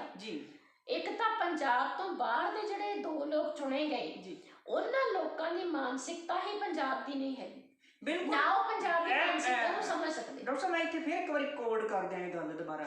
ਡਾਕਟਰ ਸਾਹਿਬ ਨੇ ਜਿਵੇਂ ਕਿਹਾ ਕਿ ਜੇ ਤੁਸੀਂ ਡਾਕਟਰ ਮਨਮੋਹਨ ਸਿੰਘ ਦੀਆਂ ਉਦਾਹਰਨਾਂ ਦਿਓਗੇ ਜਾਂ ਤੁਸੀਂ ਜਿਹੜਾ ਜੇਤਲੀ ਦੀਆਂ ਉਦਾਹਰਨਾਂ ਦਿਓਗੇ ਕਿ ਜੇਤਲੀ ਜੀ ਇੱਥੋਂ ਆ ਕੇ ਅੰਮ੍ਰਿਤਸਰ ਤੋਂ ਲੜੇ ਸੀਗੇ, ਜਾਂ ਤੁਸੀਂ ਹੋਰ ਅਜਿਹੀ ਉਦਾਹਰਨ ਦੇਵੋਗੇ ਕਿ ਫਲਾਨੀ ਜਗ੍ਹਾ ਤੋਂ ਜਾ ਕੇ ਲੜਿਆ ਸੀ, ਤੇ ਫਿਰ ਭਾਈ ਬਦਲਾਅ ਦੀ ਗੱਲ ਨਾ ਕਰੋ। ਜੇ ਤੁਸੀਂ ਰਵਾਇਤੀ ਪਾਰਟੀਆਂ ਵਾਲੇ ਉਹਨਾਂ ਚਿੰਨ ਕਦਮਾਂ ਤੇ ਹੀ ਚੱਲਣਾ ਹੈ ਤਾਂ ਫਿਰ ਬਦਲਾਅ ਦੀ ਗੱਲ ਨਾ ਕਰੋ ਵੀ ਅਸੀਂ ਬਦਲਾਅ ਲਿਆਵਾਂਗੇ ਜਾਂ ਬਦਲਾਅ ਲਿਆਂਦਾ। ਫਿਰ ਤੁਸੀਂ ਕਿਹੜੀ ਬਦਲੀ ਹੋਈ ਨੀਤੀ ਦੀ ਗੱਲ ਕਰਦੇ ਹੋ? ਨੀਤੀ ਤੁਹਾਡੀ ਉਹੀ ਹੈ। ਹੁਣ ਅੱਗੇ ਆ ਜਾਈਏ ਕਿ ਪੰਜਾਬ ਦੇ ਨਿਵਾਸੀ ਵੀ 3 ਚੁਣੇ ਗਏ ਜਿਨ੍ਹਾਂ ਦੇ ਵਿੱਚੋਂ ਅਸ਼ੋਕ ਮਿੱਤਲ ਜੀ ਦਾ ਨਾਮ ਸਿਰ ਕੱਢ ਸਿੱਖਿਆ ਕਰਨੀਆਂ ਚਾਹੁੰਦਾ ਜੀ ਜੀ ਜੀ ਉਹ ਚਾਂਸਲਰ ਮੰਨੇ ਜਾਂਦੇ ਆ ਕਿ ਲਵਲੀ ਯੂਨੀਵਰਸਿਟੀ ਦੇ ਸੰਸਥਾਪਕ ਹੈਗੇ ਨੇ।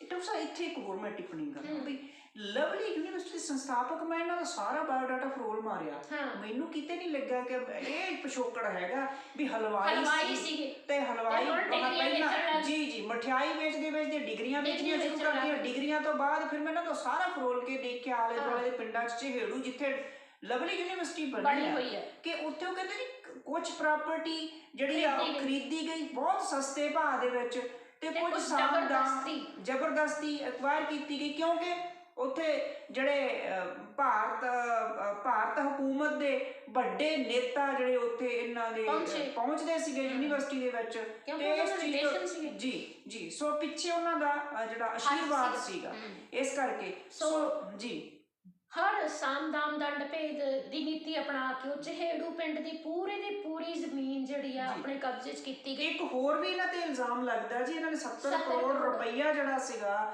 ਜਿਹੜਾ ਸ਼ਡਿਊਲਡ ਵਿਦਿਆਰਥੀਆਂ ਦਾ ਵਜ਼ੀਫਾ ਲੈ ਕੇ ਤੇ ਉਹ ਦਿੱਤਾ ਨਹੀਂ ਸੀਗਾ, ਬਾਅਦ ਚ ਵਾਪਸ ਵੀ ਕਰਨਾ ਪਿਆ, ਮਾਫੀ ਵੀ ਮੰਗੀ ਜੀ ਜੀ ਤਾਂ ਉਹਨਾਂ ਦੇ ਜੀ ਇਹ ਜਿਹੜੀਆਂ ਚੀਜ਼ਾਂ ਹੈਗੀਆਂ ਨੇ, ਇਹੋ ਜਿਹਾ ਬੰਦਾ ਜਿਹੜਾ ਕਿ ਪ੍ਰਾਈਵੇਟ ਸਿੱਖਿਆ ਨੂੰ ਉਤਸ਼ਾਹਿਤ ਕਰਦਾ ਹੈ, ਉਹ ਸਾਡੀ ਸਰਕਾਰੀ ਸਿੱਖਿਆ ਦੇ ਮਿਆਰ ਨੂੰ ਉੱਚਾ ਚੁੱਕਣ ਦੇ ਵਿੱਚ ਕੀ ਹਿੱਸਾ ਪਾ ਸਕਦਾ, ਕੀ ਵੱਖਰਾ ਕਰ ਸਕਦਾ, ਕੀ ਵਕਾਲਤ ਕਰੂ ਉੱਥੇ, ਉਹ ਵਕਾਲਤ ਕੀ ਕਰ ਸਕਦਾ, ਉਹ ਪੰਜਾਬ ਦੇ ਹਿੱਤਾਂ ਦੀ ਰਾਖੀ ਕਿਵੇਂ ਕਰੂਗਾ ਜਿਹੜਾ ਆਪ ਹੀ ਪੰਜਾਬ ਦੇ ਮਤਲਬ ਧਨਾਡਾਂ ਦੇ ਵਿੱਚ ਆ ਕੇ ਕਾਰਪੋਰੇਟਾਂ ਵਾਂਗ ਕੰਮ ਕਰ ਰਹੇ। ਬਿਲਕੁਲ ਬਿਲਕੁਲ।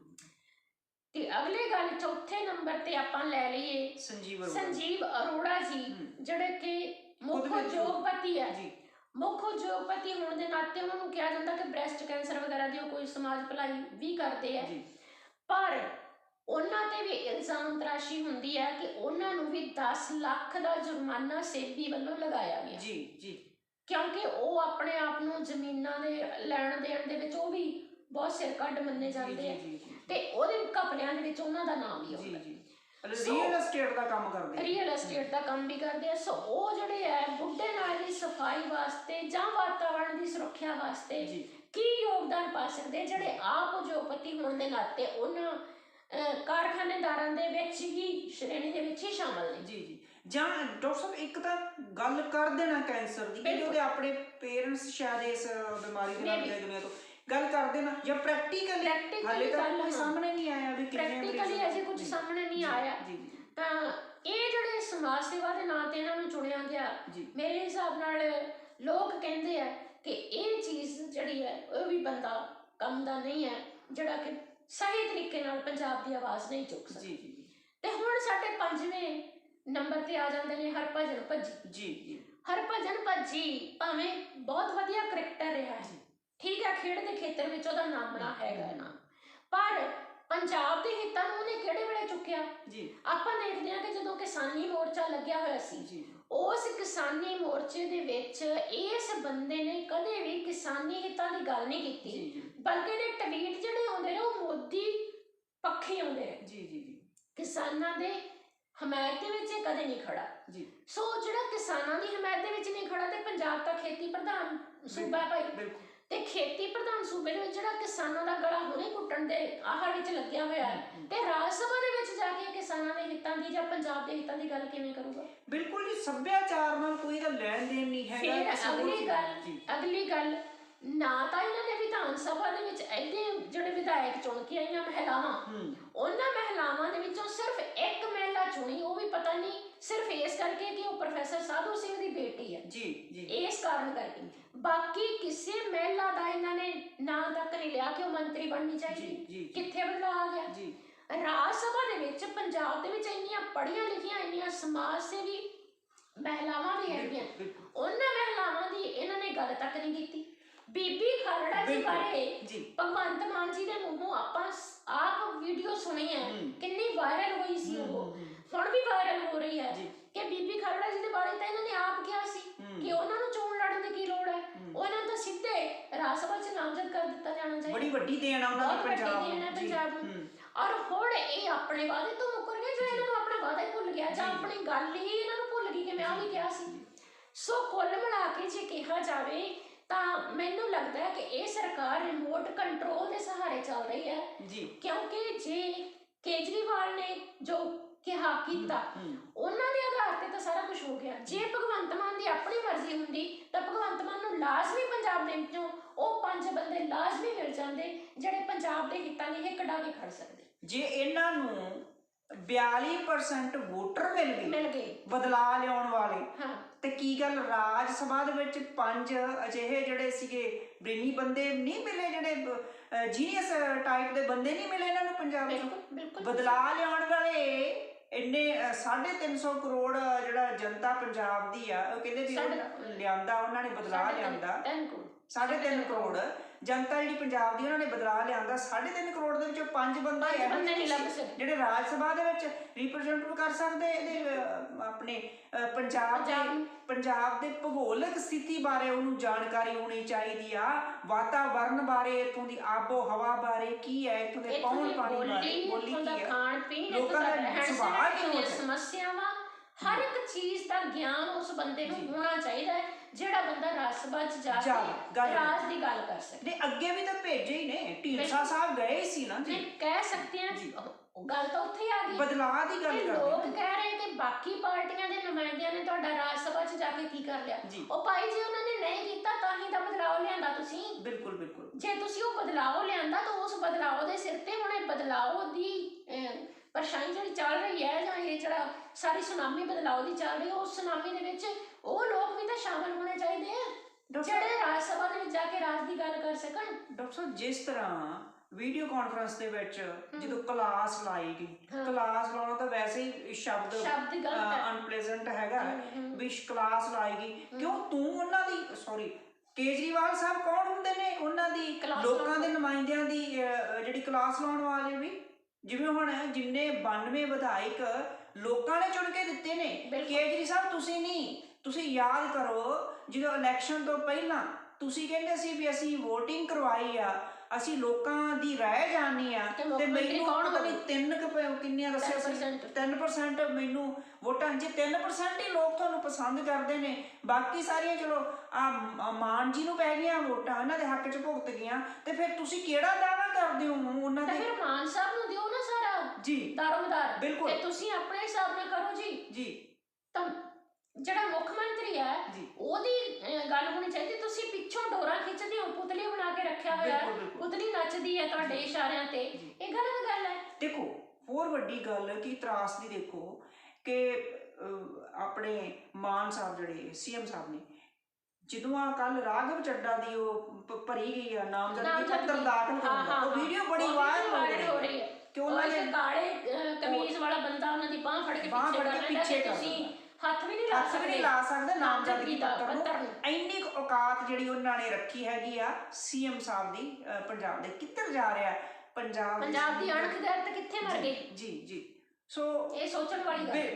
ਬਿਲਕੁਲ। ਸੋ ਭਗਤ ਸਿੰਘ ਦੀਆਂ ਅਸੀਂ ਦਮਗਜ਼ੇ ਤਾਂ ਮਾਨ ਸਾਹਿਬ ਤੁਸੀਂ ਮਾਰ ਰਹੇ ਹੋ, ਪਰ ਭਗਤ ਸਿੰਘ ਬਣਨਾ ਬੜਾ ਮੁਸ਼ਕਲ ਆ।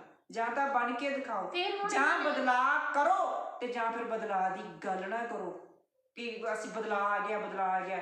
ਜਿੰਨੀ ਦੇਰ ਲੋਕਾਂ ਨੂੰ ਨਜ਼ਰ ਨਹੀਂ ਆਉਂਦਾ, ਪਹਿਲੀਆਂ ਗੱਲਾਂ ਨਹੀਂ ਰਹਿ ਗਈਆਂ ਮਾਨ ਸਾਹਿਬ ਕਿ ਲੋਕ ਜੋ ਤੁਸੀਂ ਕਹੀ ਜਾਓਗੇ ਲੋਕ ਉਹਨਾਂ ਦੇ ਫੁੱਲ ਚੜਾਈ ਜਾਣਗੇ, ਵਿਸ਼ਵਾਸ ਕਰੀ ਜਾਣਗੇ। ਕਿਸਾਨੀ ਅੰਦੋਲਨ ਨੇ 13 ਮਹੀਨੇ ਦਿੱਲੀ ਦੇ ਹਰੇਕ ਬਾਰਡਰ ਦੇ ਉੱਪਰ ਇੱਕ ਐਸੀ ਵਿਸ਼ਾਲ ਯੂਨੀਵਰਸਿਟੀ ਕਾਇਮ ਸਥਾਪਿਤ ਰਹੀ ਹੈ 13 ਮਹੀਨੇ, ਜਿਨ੍ਹਾਂ ਨੂੰ ਜੱਟ ਬੂਟ ਕਿਹਾ ਜਾਂਦਾ ਸੀਗਾ, ਪ੍ਰੈਕਟੀਕਲ, ਔਰ ਪੰਜਾਬ ਦਾ ਬੱਚਾ ਉੱਥੋਂ ਗਿਆਨ ਹਾਸਲ ਕਰਕੇ ਆਇਆ, ਆਪਣੇ ਮੂਲਭੂਤ ਉਹਨੂੰ ਪਤਾ ਲੱਗਾ ਕਿ ਮੇਰੇ ਬੇਸਿਕ ਰਾਈਟਸ ਕੀ ਨੇ, ਸਰਕਾਰਾਂ ਕਿਵੇਂ ਲੁੱਟਦੀਆਂ ਨੇ, ਕਿਸ ਤਰੀਕੇ ਨਾਲ ਨੋਚਿਆ ਜਾਂਦਾ ਪੰਜਾਬ ਦੇ ਪਰਾਂ ਨੂੰ, ਉਹ ਨਿੱਕੀ ਗੱਲ ਬੱਚੇ ਜਾਣ ਕੇ ਦੇਖੇ ਹੋਣਗੇ। ਮਾਨ ਸਾਹਿਬ ਸਟੇਜ ਤੇ ਬੋਲਦੇ, ਛੋਟੇ ਬੱਚੇ ਕੰਨਾਂ ਦੇ ਕੀੜੇ ਕੱਢਦੇ ਸੀ ਤੁਹਾਡੇ। ਸੋ ਤੁਸੀਂ ਭੁਲੇਖੇ ਚੋਂ ਬਾਹਰ ਆ ਜਾਓ, ਪੰਜਾਬੀ ਆ, ਤੁਸੀਂ ਵੀ ਖੈਰ ਪੰਜਾਬੀ ਹੋ, ਪਰ ਪਿਛਲੇ 10 ਸਾਲਾਂ ਤੋਂ ਤੁਸੀਂ ਦਿੱਲੀ ਦੇ ਬਣ ਕੇ ਰਹਿ ਗਏ ਨਾ,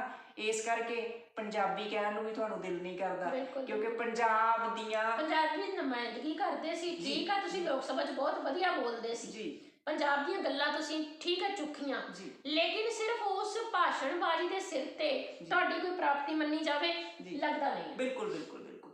ਕੋਈ ਤੁਹਾਡਾ ਪਿਛੋਕੜ ਵੀ ਮਾਨ ਸਾਹਿਬ ਅਜਿਹਾ ਨਹੀਂ ਵੀ ਕਹਿ ਦਈਏ ਕੋਈ ਤੁਹਾਡੇ ਵੱਡ ਵਡੇਰਿਆਂ ਦੀਆਂ ਬਹੁਤ ਸ਼ਹਾਦਤਾਂ ਨੇ, ਬਹੁਤ ਦੇਣ ਆ ਪੰਜਾਬ ਨੂੰ, ਕੱਢ ਕੇ ਬਹੁਤ ਵਧੀਆ ਉੱਥੇ ਲੋਕਾਂ ਦੀ ਸੇਵਾ ਕਰ ਲਈ, ਜੀ ਜੀ, ਉਹ ਕੋਈ ਖਾਸ ਗੱਲ ਨਹੀਂ ਹੈ। ਸ਼ਬਦ ਕੌੜੇ ਨੇ ਮਾਨ ਸਾਹਿਬ। ਕਲਾਕਾਰ ਤਾਂ ਬਹੁਤ ਕੰਮ ਕਰ ਲੈਂਦੇ ਆ। ਤੁਸੀਂ ਕਲਾਕਾਰੀ ਕਰਕੇ ਆਪ ਦੇ ਲਈ ਪੈਸਾ ਕਮਾਇਆ, ਕੋਈ ਸਮਾਜ ਲਈ ਨਹੀਂ ਕਮਾਇਆ, ਕੋਈ ਲੋਕਾਂ ਲਈ ਕਮਾਇਆ। ਤੁਸੀਂ ਆਪਣੇ ਬੱਚੇ ਸੈੱਟ ਕੀਤੇ ਹੋਣਗੇ, ਤੁਸੀਂ ਆਪਣੀ ਜ਼ਿੰਦਗੀ ਨੂੰ ਜਿਹੜਾ ਹੈਗਾ ਵਧੀਆ ਬਣਾਇਆ ਹੋਊਗਾ ਪੈਸਿਆਂ ਨਾਲ। ਪਰ ਜੇ ਕਹਿ ਦਈਏ ਕਿ ਇਹ ਲੋਕਾਂ ਦੇ ਲਈ ਕੁਰਬਾਨੀ ਸੀਗੀ, ਉਹ ਲੋਕਾਂ ਲਈ ਕੋਈ ਕੁਰਬਾਨੀ ਨਹੀਂ ਸੀਗੀ। ਇਹੋ ਜਿਹੇ ਪਰਿਵਾਰ ਵੀ ਬੈਠੇ ਆ ਜਿਨ੍ਹਾਂ ਦਾ ਪਿਛੋਕੜ ਦੇਸ਼ ਦੀ ਆਜ਼ਾਦੀ ਦੇ ਵਿੱਚ ਬਹੁਤ ਵੱਡਾ ਯੋਗਦਾਨ ਰੋਲ ਰਹੇ ਨੇ, ਤੇ ਪਰ ਤੁਹਾਡਾ ਤਾਂ ਮਾਨ ਸਾਹਿਬ ਪਿਛੋਕੜ ਵੀ ਇਹੋ ਜਿਹਾ ਦੂਰ ਕੀ ਜਾਣਾ ਹੈ ਜੀ। ਕਰਤਾਰ ਸਿੰਘ ਸਰਾਭਾ ਦਾ ਜਿਹੜਾ ਭਰਾ ਦਾ ਪੋਤਾ ਹੈ ਜੀ, ਉਹ ਦਿਹਾੜੀ ਕਰਨ ਤੇ ਮਜਬੂਰ ਹੈ ਜੀ। ਕਿੰਨੀ ਵੱਡੀ ਕੁਰਬਾਨੀ ਸਰਾਭਾ ਦੀ। ਜੀ ਜੀ ਜੀ। ਤੇ ਅਸੀਂ ਹੁਣ ਗੱਲਾਂ ਕਰਦੇ ਆ ਕਿ ਹਾਂ ਇਹ ਜੀ ਨੇਤਾ ਹੈ, ਬੜੀਆਂ ਕੁਰਬਾਨੀਆਂ ਨੇ ਇਹਨਾਂ ਦੀਆਂ, ਬੜੀ ਸੇਵਾ ਕਰਦੇ ਆ ਸਮਾਜ ਦੀ। ਨਹੀਂ, ਕੋਈ ਨਹੀਂ ਹੈ ਇਹ, ਕੋਈ ਤੁਸੀਂ ਲੋਕਾਂ ਦੇ ਲਈ ਜੇਲ੍ਹ ਨਹੀਂ ਗਏ, ਲੋਕਾਂ ਦੇ ਕੋਈ ਕਿਸੇ ਧਰਨੇ ਦੇ ਵਿੱਚ ਨਹੀਂ ਤੁਸੀਂ 4 ਦਿਨ ਬੈਠੇ, ਕੋਈ ਅੰਦੋਲਨ ਨਹੀਂ ਕੀਤਾ। ਲੋਕ ਇੱਥੇ 40-40 ਸਾਲਾਂ ਤੋਂ ਅੰਦੋਲਨ ਕਰਦੇ ਤੁਰੇ ਆ ਰਹੇ ਨੇ, ਜੇਲ੍ਹਾਂ ਕੱਟੀਆਂ ਨੇ, ਉਹਨਾਂ ਤੇ ਝੂਠੇ ਨਜਾਇਜ਼ ਪਰਚੇ ਲੋਕਾਂ ਦੇ ਲਈ।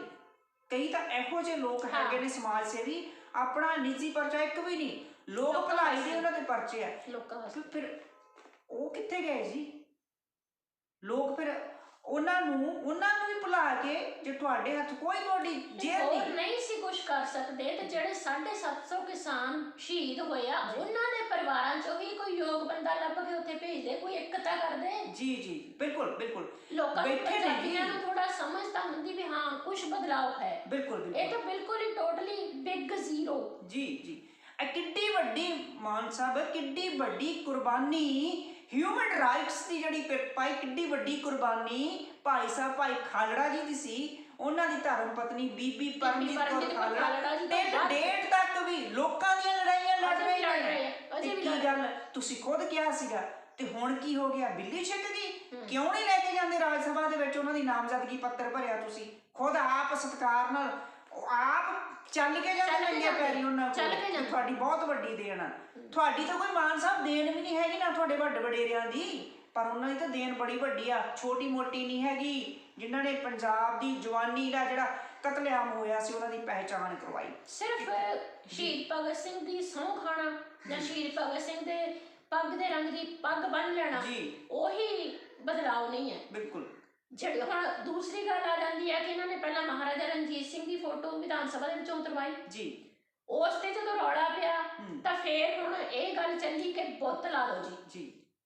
ਭਗਤ ਸਿੰਘ, ਡਾਕਟਰ ਅੰਬੇਦਕਰ ਤੇ ਮਹਾਰਾਜਾ ਰਣਜੀਤ ਸਿੰਘ, ਤਿੰਨਾਂ ਦੇ ਬੁੱਤ ਲੱਗਣਗੇ। ਮਾਨ ਸਾਹਿਬ, ਬੁੱਤ ਪ੍ਰਸਤੀ ਸਿੱਖੀ ਸਿਧਾਂਤਾਂ 'ਚ ਕਿੱਥੋਂ ਤੱਕ ਜਾਇਜ਼ ਹੈ? ਸਾਡੇ ਗੁਰੂ ਸਾਹਿਬ ਤਾਂ ਮੂਰਤੀ ਪੂਜਾ ਦੇ ਵਿਰੋਧੀ ਰਹੇ ਨੇ, ਤੇ ਤੁਸੀਂ ਕਿਸ ਨੀਤੀ ਦੀ ਗੱਲ ਦੇ ਤਹਿਤ ਬੁੱਤ ਬਣਵਾਉਣ ਤੇ ਸਹਿਮਤ ਹੋ ਗਏ ਹੋ?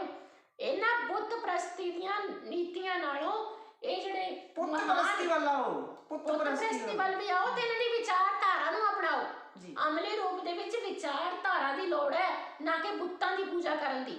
ਬੁੱਤਾਂ ਦੀ ਪੂਜਾ ਤੋਂ ਸਾਡੇ ਗੁਰੂ ਸਾਹਿਬਾਨ ਨੇ ਸਾਨੂੰ ਵਰਜਿਆ ਹੋਇਆ। ਇਸ ਕਰਕੇ ਸਾਰੇ ਸਿੱਖਾਂ ਨੂੰ ਮੇਰੀ ਬੇਨਤੀ ਆ ਕਿ ਆਪਣੇ ਘਰਾਂ ਦੇ ਵਿੱਚੋਂ ਮੂਰਤੀਆਂ, ਸੋਭਾ ਸਿੰਘੀ ਮੂਰਤੀਆਂ ਉਤਾਰ ਦਿਓ, ਕਿਉਂਕਿ ਮੂਰਤੀ ਪੂਜਾ ਸਾਡੇ ਗੁਰੂ ਸਾਹਿਬਾਨ ਨੇ ਇਹਦੇ ਵਿਰੁੱਧ ਕਿਹਾ ਹੈ ਕਿ ਮੂਰਤੀ ਪੂਜਾ ਅਸੀਂ ਨਹੀਂ ਕਰਨੀ।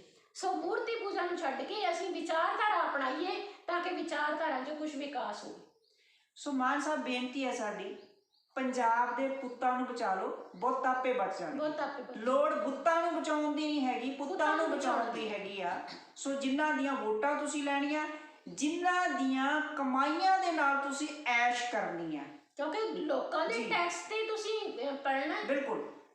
ਇੱਕ ਗੱਲ ਮੰਨ ਕੇ ਚੱਲੋ, ਕਦੇ ਤੁਹਾਡੇ ਦਿਮਾਗ ਵਿੱਚ ਆਈ ਹੋਣੀ ਹੈ ਮਾਨ ਸਾਹਿਬ ਕਿ ਬੈਠੇ ਵੀ ਜਿਵੇਂ ਕੁਝ ਨਸ਼ਿਆਂ ਦੇ ਵਿੱਚ ਜਵਾਨੀ ਰੋੜਤੀ, ਕੁਝ ਹਿਜਰਤ ਕਰਵਾਤੀ, ਬਾਹਰ ਜਹਾਜ਼ ਭਰ ਕੇ ਭੇਜਤੇ। 3 ਲੱਖ ਕਹਿੰਦੇ, ਜਿਵੇਂ ਉਹ ਦੱਸ ਰਿਹਾ ਸੀਗਾ ਹੁੰਦਾ ਕਿ 3 ਲੱਖ ਨੌਜਵਾਨ ਜੇਲ੍ਹਾਂ ਦੇ ਵਿੱਚ, ਬੇਕਸੂਰ ਨੌਜਵਾਨ ਜੇਲ੍ਹਾਂ 'ਚ। ਅਗਲੀ ਗੱਲ ਹੈ ਕਿ ਇਹਨਾਂ ਦੇ ਪਹਿਲਾਂ ਜਿਹੜੇ ਚੋਣਾਂ ਤੋਂ ਪਹਿਲਾਂ ਦੇ ਭਾਸ਼ਣਬਾਜ਼ੀ ਹੋਈ ਹੈ ਜੀ ਉਹਨਾਂ ਭਾਸ਼ਣਾਂ ਦੇ ਵਿੱਚ ਸ਼ਾਇਦ ਇਹਨਾਂ ਨੇ ਇਹ ਵੀ ਗੱਲ ਕਹੀ ਹੈ ਕਿਤੇ ਕਿ ਅਸੀਂ ਜੀ ਫ੍ਰੀ ਦੇ ਵਿੱਚ ਸਿੱਖਿਆ ਦੇਵਾਂਗੇ ਆਈਲੈਟਸ ਦੀ, ਜੀ ਜਾਂ ਅਸੀਂ ਸਸਤੀਆਂ ਸੰਸਥਾਵਾਂ ਖੋਲਾਂਗੇ ਜਿਹਦੇ ਵਿੱਚ ਆਈਲੈਟਸ ਦੀ ਸਿੱਖਿਆ ਦਿੱਤੀ ਜਾਊ। ਉਹ ਭਾਈ ਅਸੀਂ ਹਿਜਰਤ ਨਹੀਂ ਕਰਵਾਉਣੀ। ਸਾਡੇ ਨੌਜਵਾਨ ਪੰਜਾਬ 'ਚ ਰਹਿਣੇ ਚਾਹੀਦੇ ਆ। ਪੰਜਾਬੀ ਮਾਵਾਂ ਨੂੰ ਆਪਣੇ ਪੁੱਤਾਂ ਨੂੰ ਇੱਥੇ ਅੱਖਾਂ ਦੇ ਸਾਹਮਣੇ ਰੱਖਣ ਦੀ ਲੋੜ ਹੈ, ਨਾ ਕਿ ਹਿਜਰਤ ਕਰਵਾ ਕੇ ਬਾਹਰ ਭੇਜਣ ਦੀ ਲੋੜ ਹੈ। ਪੰਜਾਬ ਨੂੰ ਖਾਲੀ ਨਹੀਂ ਕਰਨਾ ਪੰਜਾਬ ਨਾਲੋਂ, ਪੰਜਾਬੀਆਂ ਤੋਂ। ਜੇ ਬਦਲਾਅ ਦੀ ਗੱਲ ਕਰਦੇ ਹੋ ਨਾ ਤੇ ਆਮ ਆਦਮੀ ਪਾਰਟੀ ਵੱਲੋਂ ਬਦਲਾਅ ਦਿਖਣਾ ਚਾਹੀਦਾ। ਪੰਜਾਬੀਆਂ ਫਿਰ ਆਪਣੇ ਆਪ ਨੂੰ ਰੱਖੋ, ਕੰਪੇਅਰ ਨਾ ਕਰੋ। ਲੈ ਜੀ ਜੋ ਪਹਿਲੀਆਂ ਪਾਰਟੀਆਂ ਨੇ ਆਹ ਕਰਤਾ ਤੇ ਫਿਰ ਬਦਲਾਅ ਦੀ ਗੱਲ ਨਾ ਕਰੋ। ਫਿਰ ਤੁਸੀਂ ਕਹੋ ਇੱਕੋ ਹੀ ਗੱਲ ਮੁਕਾ ਦਿਓ, ਜੋ ਪਹਿਲੀਆਂ ਪਾਰਟੀਆਂ ਨੇ ਕੀਤਾ ਉਹੀ ਅਸੀਂ ਕਰਨਾ।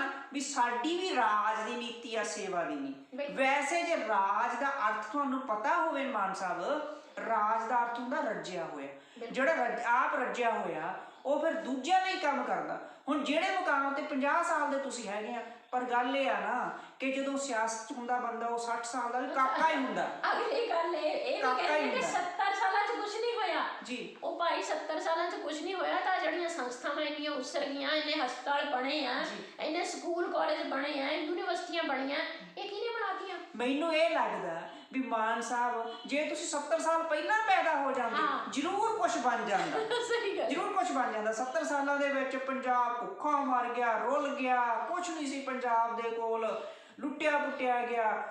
ਮਾਨ ਸਾਹਿਬ ਗੱਲਾਂ ਕਿਹੜੀਆਂ ਕਰਦੇ ਹੋ? 70 ਸਾਲਾਂ ਦੇ ਵਿੱਚ ਆ ਜਿਹੜਾ ਪਿਛਲੇ ਸਾਲ ਹੀ ਜਿਹੜਾ ਅੰਦੋਲਨ ਹੋ ਕੇ ਹਟਿਆ ਉਹਦੀ ਕੋਈ ਪ੍ਰਾਪਤੀ ਨਹੀਂ। ਉਹਦੀ ਪ੍ਰਾਪਤੀ ਹੋ ਤੁਸੀਂ ਬੈਠੇ ਅੱਜ ਸੀਟ ਤੇ, ਰਾਜ ਸੱਤਾ ਤੇ ਤੁਸੀਂ ਕਹਿੰਦੇ 70 ਸਾਲਾਂ ਦੇ ਵਿੱਚ ਵੀ ਤੁਸੀਂ ਅੱਜ ਪੈਦਾ ਹੋ ਗਏ 1973 ਦੇ ਵਿੱਚ, ਤੁਸੀਂ 50 ਸਾਲ ਦੇ ਹੋ ਗਏ ਹੋਣਾ ਨਾ। ਹੁਣ ਤੁਸੀਂ ਪੈਦਾ ਹੋ ਗਏ 1973 ਦੇ ਵਿੱਚ ਤੇ ਉਸ ਤੋਂ ਬਾਅਦ ਹੀ ਤੁਹਾਡੇ ਜਨਮ ਦੇ ਨਾਲ ਹੀ ਲੋਕਾਂ ਨੇ ਰੋਟੀ ਖਾਣੀ ਸ਼ੁਰੂ ਕੀਤੀ, ਲੋਕਾਂ ਨੇ ਕੱਪੜਾ ਪਾਉਣਾ ਸ਼ੁਰੂ ਕੀਤਾ। ਕਿਹੋ ਜਿਹੀਆਂ ਗੱਲਾਂ ਤੁਸੀਂ ਕਰਦੇ ਪਏ ਹੋ? ਕੁਛ ਤਾਂ ਅਕਲ ਨੂੰ ਹੱਥ ਮਾਰੋ। 70 ਸਾਲ ਦਾ ਇੱਕੋ ਹੀ ਤੁਹਾਡੇ ਕੋਲ ਡਾਇਲਾਗ ਆ, 70 ਸਾਲ ਦਾ ਕੁਛ ਨਹੀਂ ਹੋਇਆ। ਵੇਖੋ ਜੀ ਕੋਈ ਤਰੱਕੀ ਨਹੀਂ ਹੋਈ ਪੰਜਾਬ ਦੀ, ਰੁਲ ਗਿਆ ਜੀ ਪੰਜਾਬ। ਹੁਣ ਮਾਨ ਸਾਹਿਬ ਇੱਕਦਮ ਪੈਰ ਧਰਾਵਾ ਕਰਦਿਆਂ ਹੀ ਸਾਰੀਆਂ ਤਰੱਕੀਆਂ ਹੋ ਗਈਆਂ। ਬਿਲਕੁਲ, ਇੰਨਾ ਲੋਕ ਖੁਸ਼ਹਾਲ ਹੋ ਗਏ, ਬਹੁਤ ਜ਼ਿਆਦਾ। ਕਿਹੜੀਆਂ ਗੱਲਾਂ ਕਰਦੇ ਪਏ ਹੋ ਤੁਸੀਂ? ਆਪਣੇ ਅੰਦਰ ਕਦੇ ਝਾਤੀ ਤਾਂ ਮਾਰ ਕੇ ਦੇਖੋ। ਇੱਕ ਉੱਪਰ ਸੁਪਰ ਪਾਵਰ ਵੀ ਬੈਠੀ ਆ, ਕੇਜਰੀਵਾਲ ਸਾਹਿਬ ਨਾਲੋਂ ਉੱਪਰ ਪਰਮਾਤਮਾ ਦੀ ਕਚਹਿਰੀ ਵੀ ਲੱਗਣੀ ਆ, ਸਰਵ ਸ਼ਕਤੀਮਾਨ ਹੈਗਾ ਨਾ, ਉੱਥੇ ਹਿਸਾਬ ਕਿਤਾਬ ਦੇਣੇ ਪੈਣੇ ਆ। ਦੇ ਰਹੇ ਆ ਨਾ, ਉਹ ਦੇ ਰਹੇ ਨਾ ਜਿਨ੍ਹਾਂ ਨੂੰ ਤੁਸੀਂ ਕਹਿੰਦੇ ਹੁੰਦੇ ਸੀਗੇ ਬਈ ਉਹਨੂੰ ਫੜ ਕੇ 4 ਬੰਦੇ ਉਠਾਉਂਦੇ ਤੇ ਅਜੇ ਵੀ ਕਹਿੰਦਾ ਇੱਕ ਮੌਕਾ ਸੇਵਾ ਦਾ ਹੋਰ ਦੇ ਦਿਓ। ਰੋਲ ਕੇ ਰੱਖਤੇ, ਰੋਲ ਕੇ ਰੱਖਤੇ।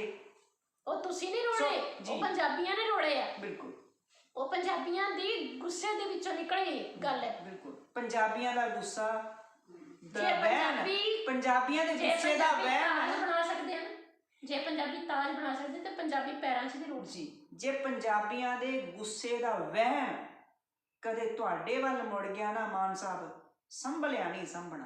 ਬਿਲਕੁਲ, ਜਾਗਰੂਕ ਹੋ ਚੁੱਕੇ ਆ ਪੰਜਾਬੀ।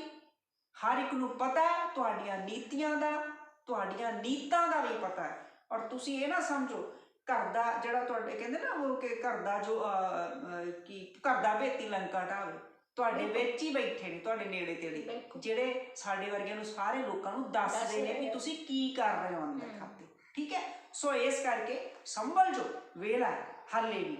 ਤੋ ਪੰਜਾਬੀਆਂ ਨੂੰ ਇੰਨੇ ਮੂਰਖ ਨਾ ਬਣਾਓ। ਠੀਕ ਹੈ, ਜਿੰਨਿਆਂ ਕੁ ਨੂੰ ਤੁਸੀਂ ਬਣਾ ਲਿਆ, ਜਿੰਨਾ ਕੁ ਬਣਾ ਲਿਆ ਉੱਥੇ ਸਟਾਪ ਲਾ ਦਿਓ। ਸੋ ਅਗਲੀ ਗੱਲ ਫਿਰ ਇਹ ਡਾਕਟਰ ਸਾਹਿਬ ਕਿ ਰਾਜ ਸਭਾ ਅਸਲ ਦੇ ਵਿੱਚ ਰਾਜ ਸਭਾ ਦੀ ਲੋੜ ਕਿਉਂ ਪਈ? ਰਾਜ ਸਭਾ ਹੈ ਕਿ ਬਰੀਫ ਜਿਹਾ ਕਰਦਾ। ਰਾਜ ਸਭਾ ਸੂਬਿਆਂ ਦੀ ਜਿਹੜੀ ਪ੍ਰਤੀਨਿਧਤਾ ਕਰਦੀ ਹੋਈ ਸਭਾ ਹੈ। ਲੋਕ ਸਭਾ ਦੇ ਵਿੱਚ ਡਾਇਰੈਕਟ ਚੁਣ ਕੇ ਨੁਮਾਇੰਦੇ ਜਾਂਦੇ ਆ। ਜਿਹੜੀ ਰਾਜ ਸਭਾ ਹੁੰਦੀ ਆ ਉਹਦੇ ਵਿੱਚ ਸਾਡੀਆਂ ਵਿਧਾਨ ਸਭਾਵਾਂ ਜਾਂ ਵਿਧਾਨ ਪ੍ਰੀਸ਼ਦਾਂ ਜਿਹੜੀਆਂ ਰਾਜਾਂ ਦੇ ਵਿੱਚ ਹੁੰਦੀਆਂ, ਉਹਨਾਂ ਦੇ ਜਿਹੜੇ ਵਿਧਾਇਕ ਹੁੰਦੇ ਆ ਉਹ ਚੁਣ ਕੇ ਆਪਣੇ ਨੁਮਾਇੰਦੇ ਭੇਜਦੇ ਆ। ਸੋ ਉਹ ਨੁਮਾਇੰਦੇ ਜਿਹੜੇ ਹੁੰਦੇ ਆ ਖਾਸ ਕਰਕੇ ਚੁਣਨੇ ਹੁੰਦੇ ਆ ਕਿ ਉਹਨਾਂ ਨੂੰ ਕਲਾ ਦੇ ਖੇਤਰ ਦੀ, ਕਿਸੇ ਵੀ ਆਪਣੇ ਖੇਤਰ ਦੀ ਮੁਹਾਰਤ ਹਾਸਲ ਹੋ। ਠੀਕ ਹੈ, ਤਾਂ ਉਹ ਜਿਹੜੇ ਲੋਕ ਜਾਂਦੇ ਆ ਔਰ ਉਹਨਾਂ ਦੀ ਉਮਰ 30 ਸਾਲ ਤੋਂ ਉੱਪਰ ਹੋਣੀ ਚਾਹੀਦੀ ਹੈ ਤਾਂ ਕਿ ਉਹ ਰਾਜ ਦੇ ਹਿੱਤਾਂ ਦੀ ਗੱਲ ਜਿਹੜੀ ਹੈ ਉੱਥੇ ਕਰ ਸਕਣ। ਕਿਉਂਕਿ ਜਿਹੜਾ ਕਿਸੇ ਰਾਜ ਸੰਬੰਧੀ ਕਾਨੂੰਨ ਬਣਾਇਆ ਜਾਂਦਾ ਨਾ, ਪਹਿਲਾਂ ਰਾਜ ਸਭਾ ਦੀ ਮਨਜ਼ੂਰੀ ਉਸ ਵਾਸਤੇ ਜ਼ਰੂਰੀ ਹੁੰਦੀ। ਉਸ ਤੋਂ ਬਾਅਦ ਫਿਰ ਤੁਸੀਂ ਕੋਈ ਕਾਨੂੰਨ ਉਹਦੇ ਵਾਸਤੇ ਬਣਾ ਸਕਦੇ ਹੋ। ਸੋ ਇਹ ਜ਼ਰੂਰੀ ਹੈ ਕਿ ਰਾਜ ਦੇ ਹਿੱਤਾਂ ਵਾਸਤੇ ਉਹ ਰਾਜ ਦੇ ਵਸ਼ਿੰਦੇ ਭੇਜੇ ਜਾਣ ਜਿਹੜੇ ਰਾਜ ਦੀ ਹਿੱਕ ਡਾ ਕੇ ਗੱਲ ਕਰ ਸਕਣ। ਡਾਕਟਰ ਸਾਹਿਬ, ਜੇ ਆਪਾਂ ਮੰਨ ਲਓ ਕਿ ਤੁਹਾਨੂੰ ਇਹ ਕਿਹਾ ਜਾਵੇ ਵੀ ਕਿ ਤੁਸੀਂ ਕਿਹੜੇ ਕਿਹੜੇ ਪੰਜਾਬ ਦੇ ਵਿੱਚੋਂ ਐਸੀਆਂ ਹਸਤੀਆਂ ਦਾ ਨਾਮ ਸਿਫਾਰਿਸ਼ ਕਰਨਾ ਚਾਹੋਗੇ? ਸਭ ਤੋਂ ਪਹਿਲਾਂ ਤਾਂ ਬੀਬੀ ਖਾਲੜਾ ਜੀ ਹੈ। ਬਿਲਕੁਲ ਜੀ, ਠੀਕ ਹੈ। ਪੁਰਜੋਤ। ਦੂਸਰੀ ਗੱਲ ਆਪਾਂ ਲੈ ਲਈਏ ਤਾਂ ਗਿਆਨੀ ਕੇਵਲ ਸਿੰਘ ਜੀ ਹੋ ਸਕਦੇ ਆ ਜੀ। ਫਿਰ ਸਾਡੇ ਜੋਗਿੰਦਰ ਸਿੰਘ ਉਗਰਾਹਾਂ ਜੀ ਹੋ ਸਕਦੇ ਬਿਲਕੁਲ ਬਿਲकुल। ਡਾਕਟਰ ਪਿਆਰੇ ਲਾਲ ਗਰਗ ਜੀ ਹੋ ਸਕਦੇ ਜੀ ਜੀ ਜੀ। ਪਿੰਗਲਵਾੜਾ ਵਾਲੇ ਡਾਕਟਰ ਇੰਦਰਜੀਤ ਕੌਰ ਜੀ ਹੋ ਸਕਦੇ ਬਿਲकुल ਜੀ। ਜੇ ਮੰਨਣ ਤਾਂ ਯੂਨੀਕ ਹੋਮ ਜਲੰਧਰ ਵਾਲੇ ਬੀਬੀ ਪ੍ਰਕਾਸ਼ ਜੀ ਬਿਲकुल ਹੋ ਸਕਦੇ। ਬਿਲकुल। ਇਹ ਸਾਰੀਆਂ ਦਰਵੇਸ਼ ਰੂਹਾਂ ਬੈਠੀਆਂ ਨੇ ਜੀ ਜੀ ਜਿਹੜੀਆਂ ਕਿ ਪੰਜਾਬ ਦੇ ਹਿੱਤਾਂ ਦੀ ਗੱਲ ਹਿੱਕ ਡਾ ਕੇ ਕਰ ਸਕਦੀਆਂ। ਬਿਲकुल ਬਿਲकुल। ਸੋ ਜਿੰਨੇ ਵੀ ਇਹ ਨਾਮ ਡਾਕਟਰ ਸਾਹਿਬ ਨੇ ਸੁਝਾਏ ਨੇ, ਇਹ ਨਾਮ ਕੋਈ ਛੋਟੀਆਂ ਮੋਟੀਆਂ ਹਸਤੀਆਂ ਨੇ। ਬਿਲਕੁਲ। ਪੰਜਾਬ ਨੂੰ ਪਰਨਾਈਆਂ ਹੋਈਆਂ, ਹਿਊਮਨ, ਜਿਨ੍ਹਾਂ ਦੇ ਅੰਦਰ ਇਨਸਾਨੀਅਤ ਕੁੱਟ-ਕੁੱਟ ਕੇ ਭਰੀ ਹੋਈ ਹੈ। ਤੁਸੀਂ ਡਾਕਟਰ ਪਿਆਰਾ ਲਾਲ ਗਰਗ ਜੀ ਤੋਂ ਜਾਣੂ ਹੋ ਸਾਰੇ ਕਿਸ ਤਰੀਕੇ ਦੇ ਨਾਲ ਪੰਜਾਬ ਦੇ ਹਿੱਤਾਂ ਦੀ ਗੱਲ ਕਰਦੇ, ਪੰਜਾਬ ਦਾ ਦੇ ਦਰਦ ਉਹਨਾਂ ਦੇ ਹਰ ਬੋਲ ਚੋਂ ਝਲਕਦਾ ਔਰ ਗੁਰਬਾਣੀ ਨੂੰ ਸਾਹ ਨਾਲ ਜਿਉਂਦੇ ਨੇ। ਸੋ ਜਿਹੜਾ ਬੰਦਾ ਗੁਰਬਾਣੀ ਨੂੰ ਹੰਡਾਉਂਦਾ ਹੈ, ਗੁਰਬਾਣੀ ਦੇ ਨਾਲ ਜਿਉਂਦਾ ਹੈ, ਉਹ ਜ਼ਰੂਰ ਮਨੁੱਖਤਾ ਦੀ ਹਰ ਭਰਮ ਵਹਿਮ ਭਰਮ ਤੋਂ ਉੱਪਰ ਉੱਠ ਕੇ ਮਨੁੱਖਤਾ ਦੀ ਗੱਲ ਕਰੇਗਾ। ਸੋ ਅਜਿਹੇ ਹਸਤੀਆਂ ਬੈਠੀਆਂ ਨੇ।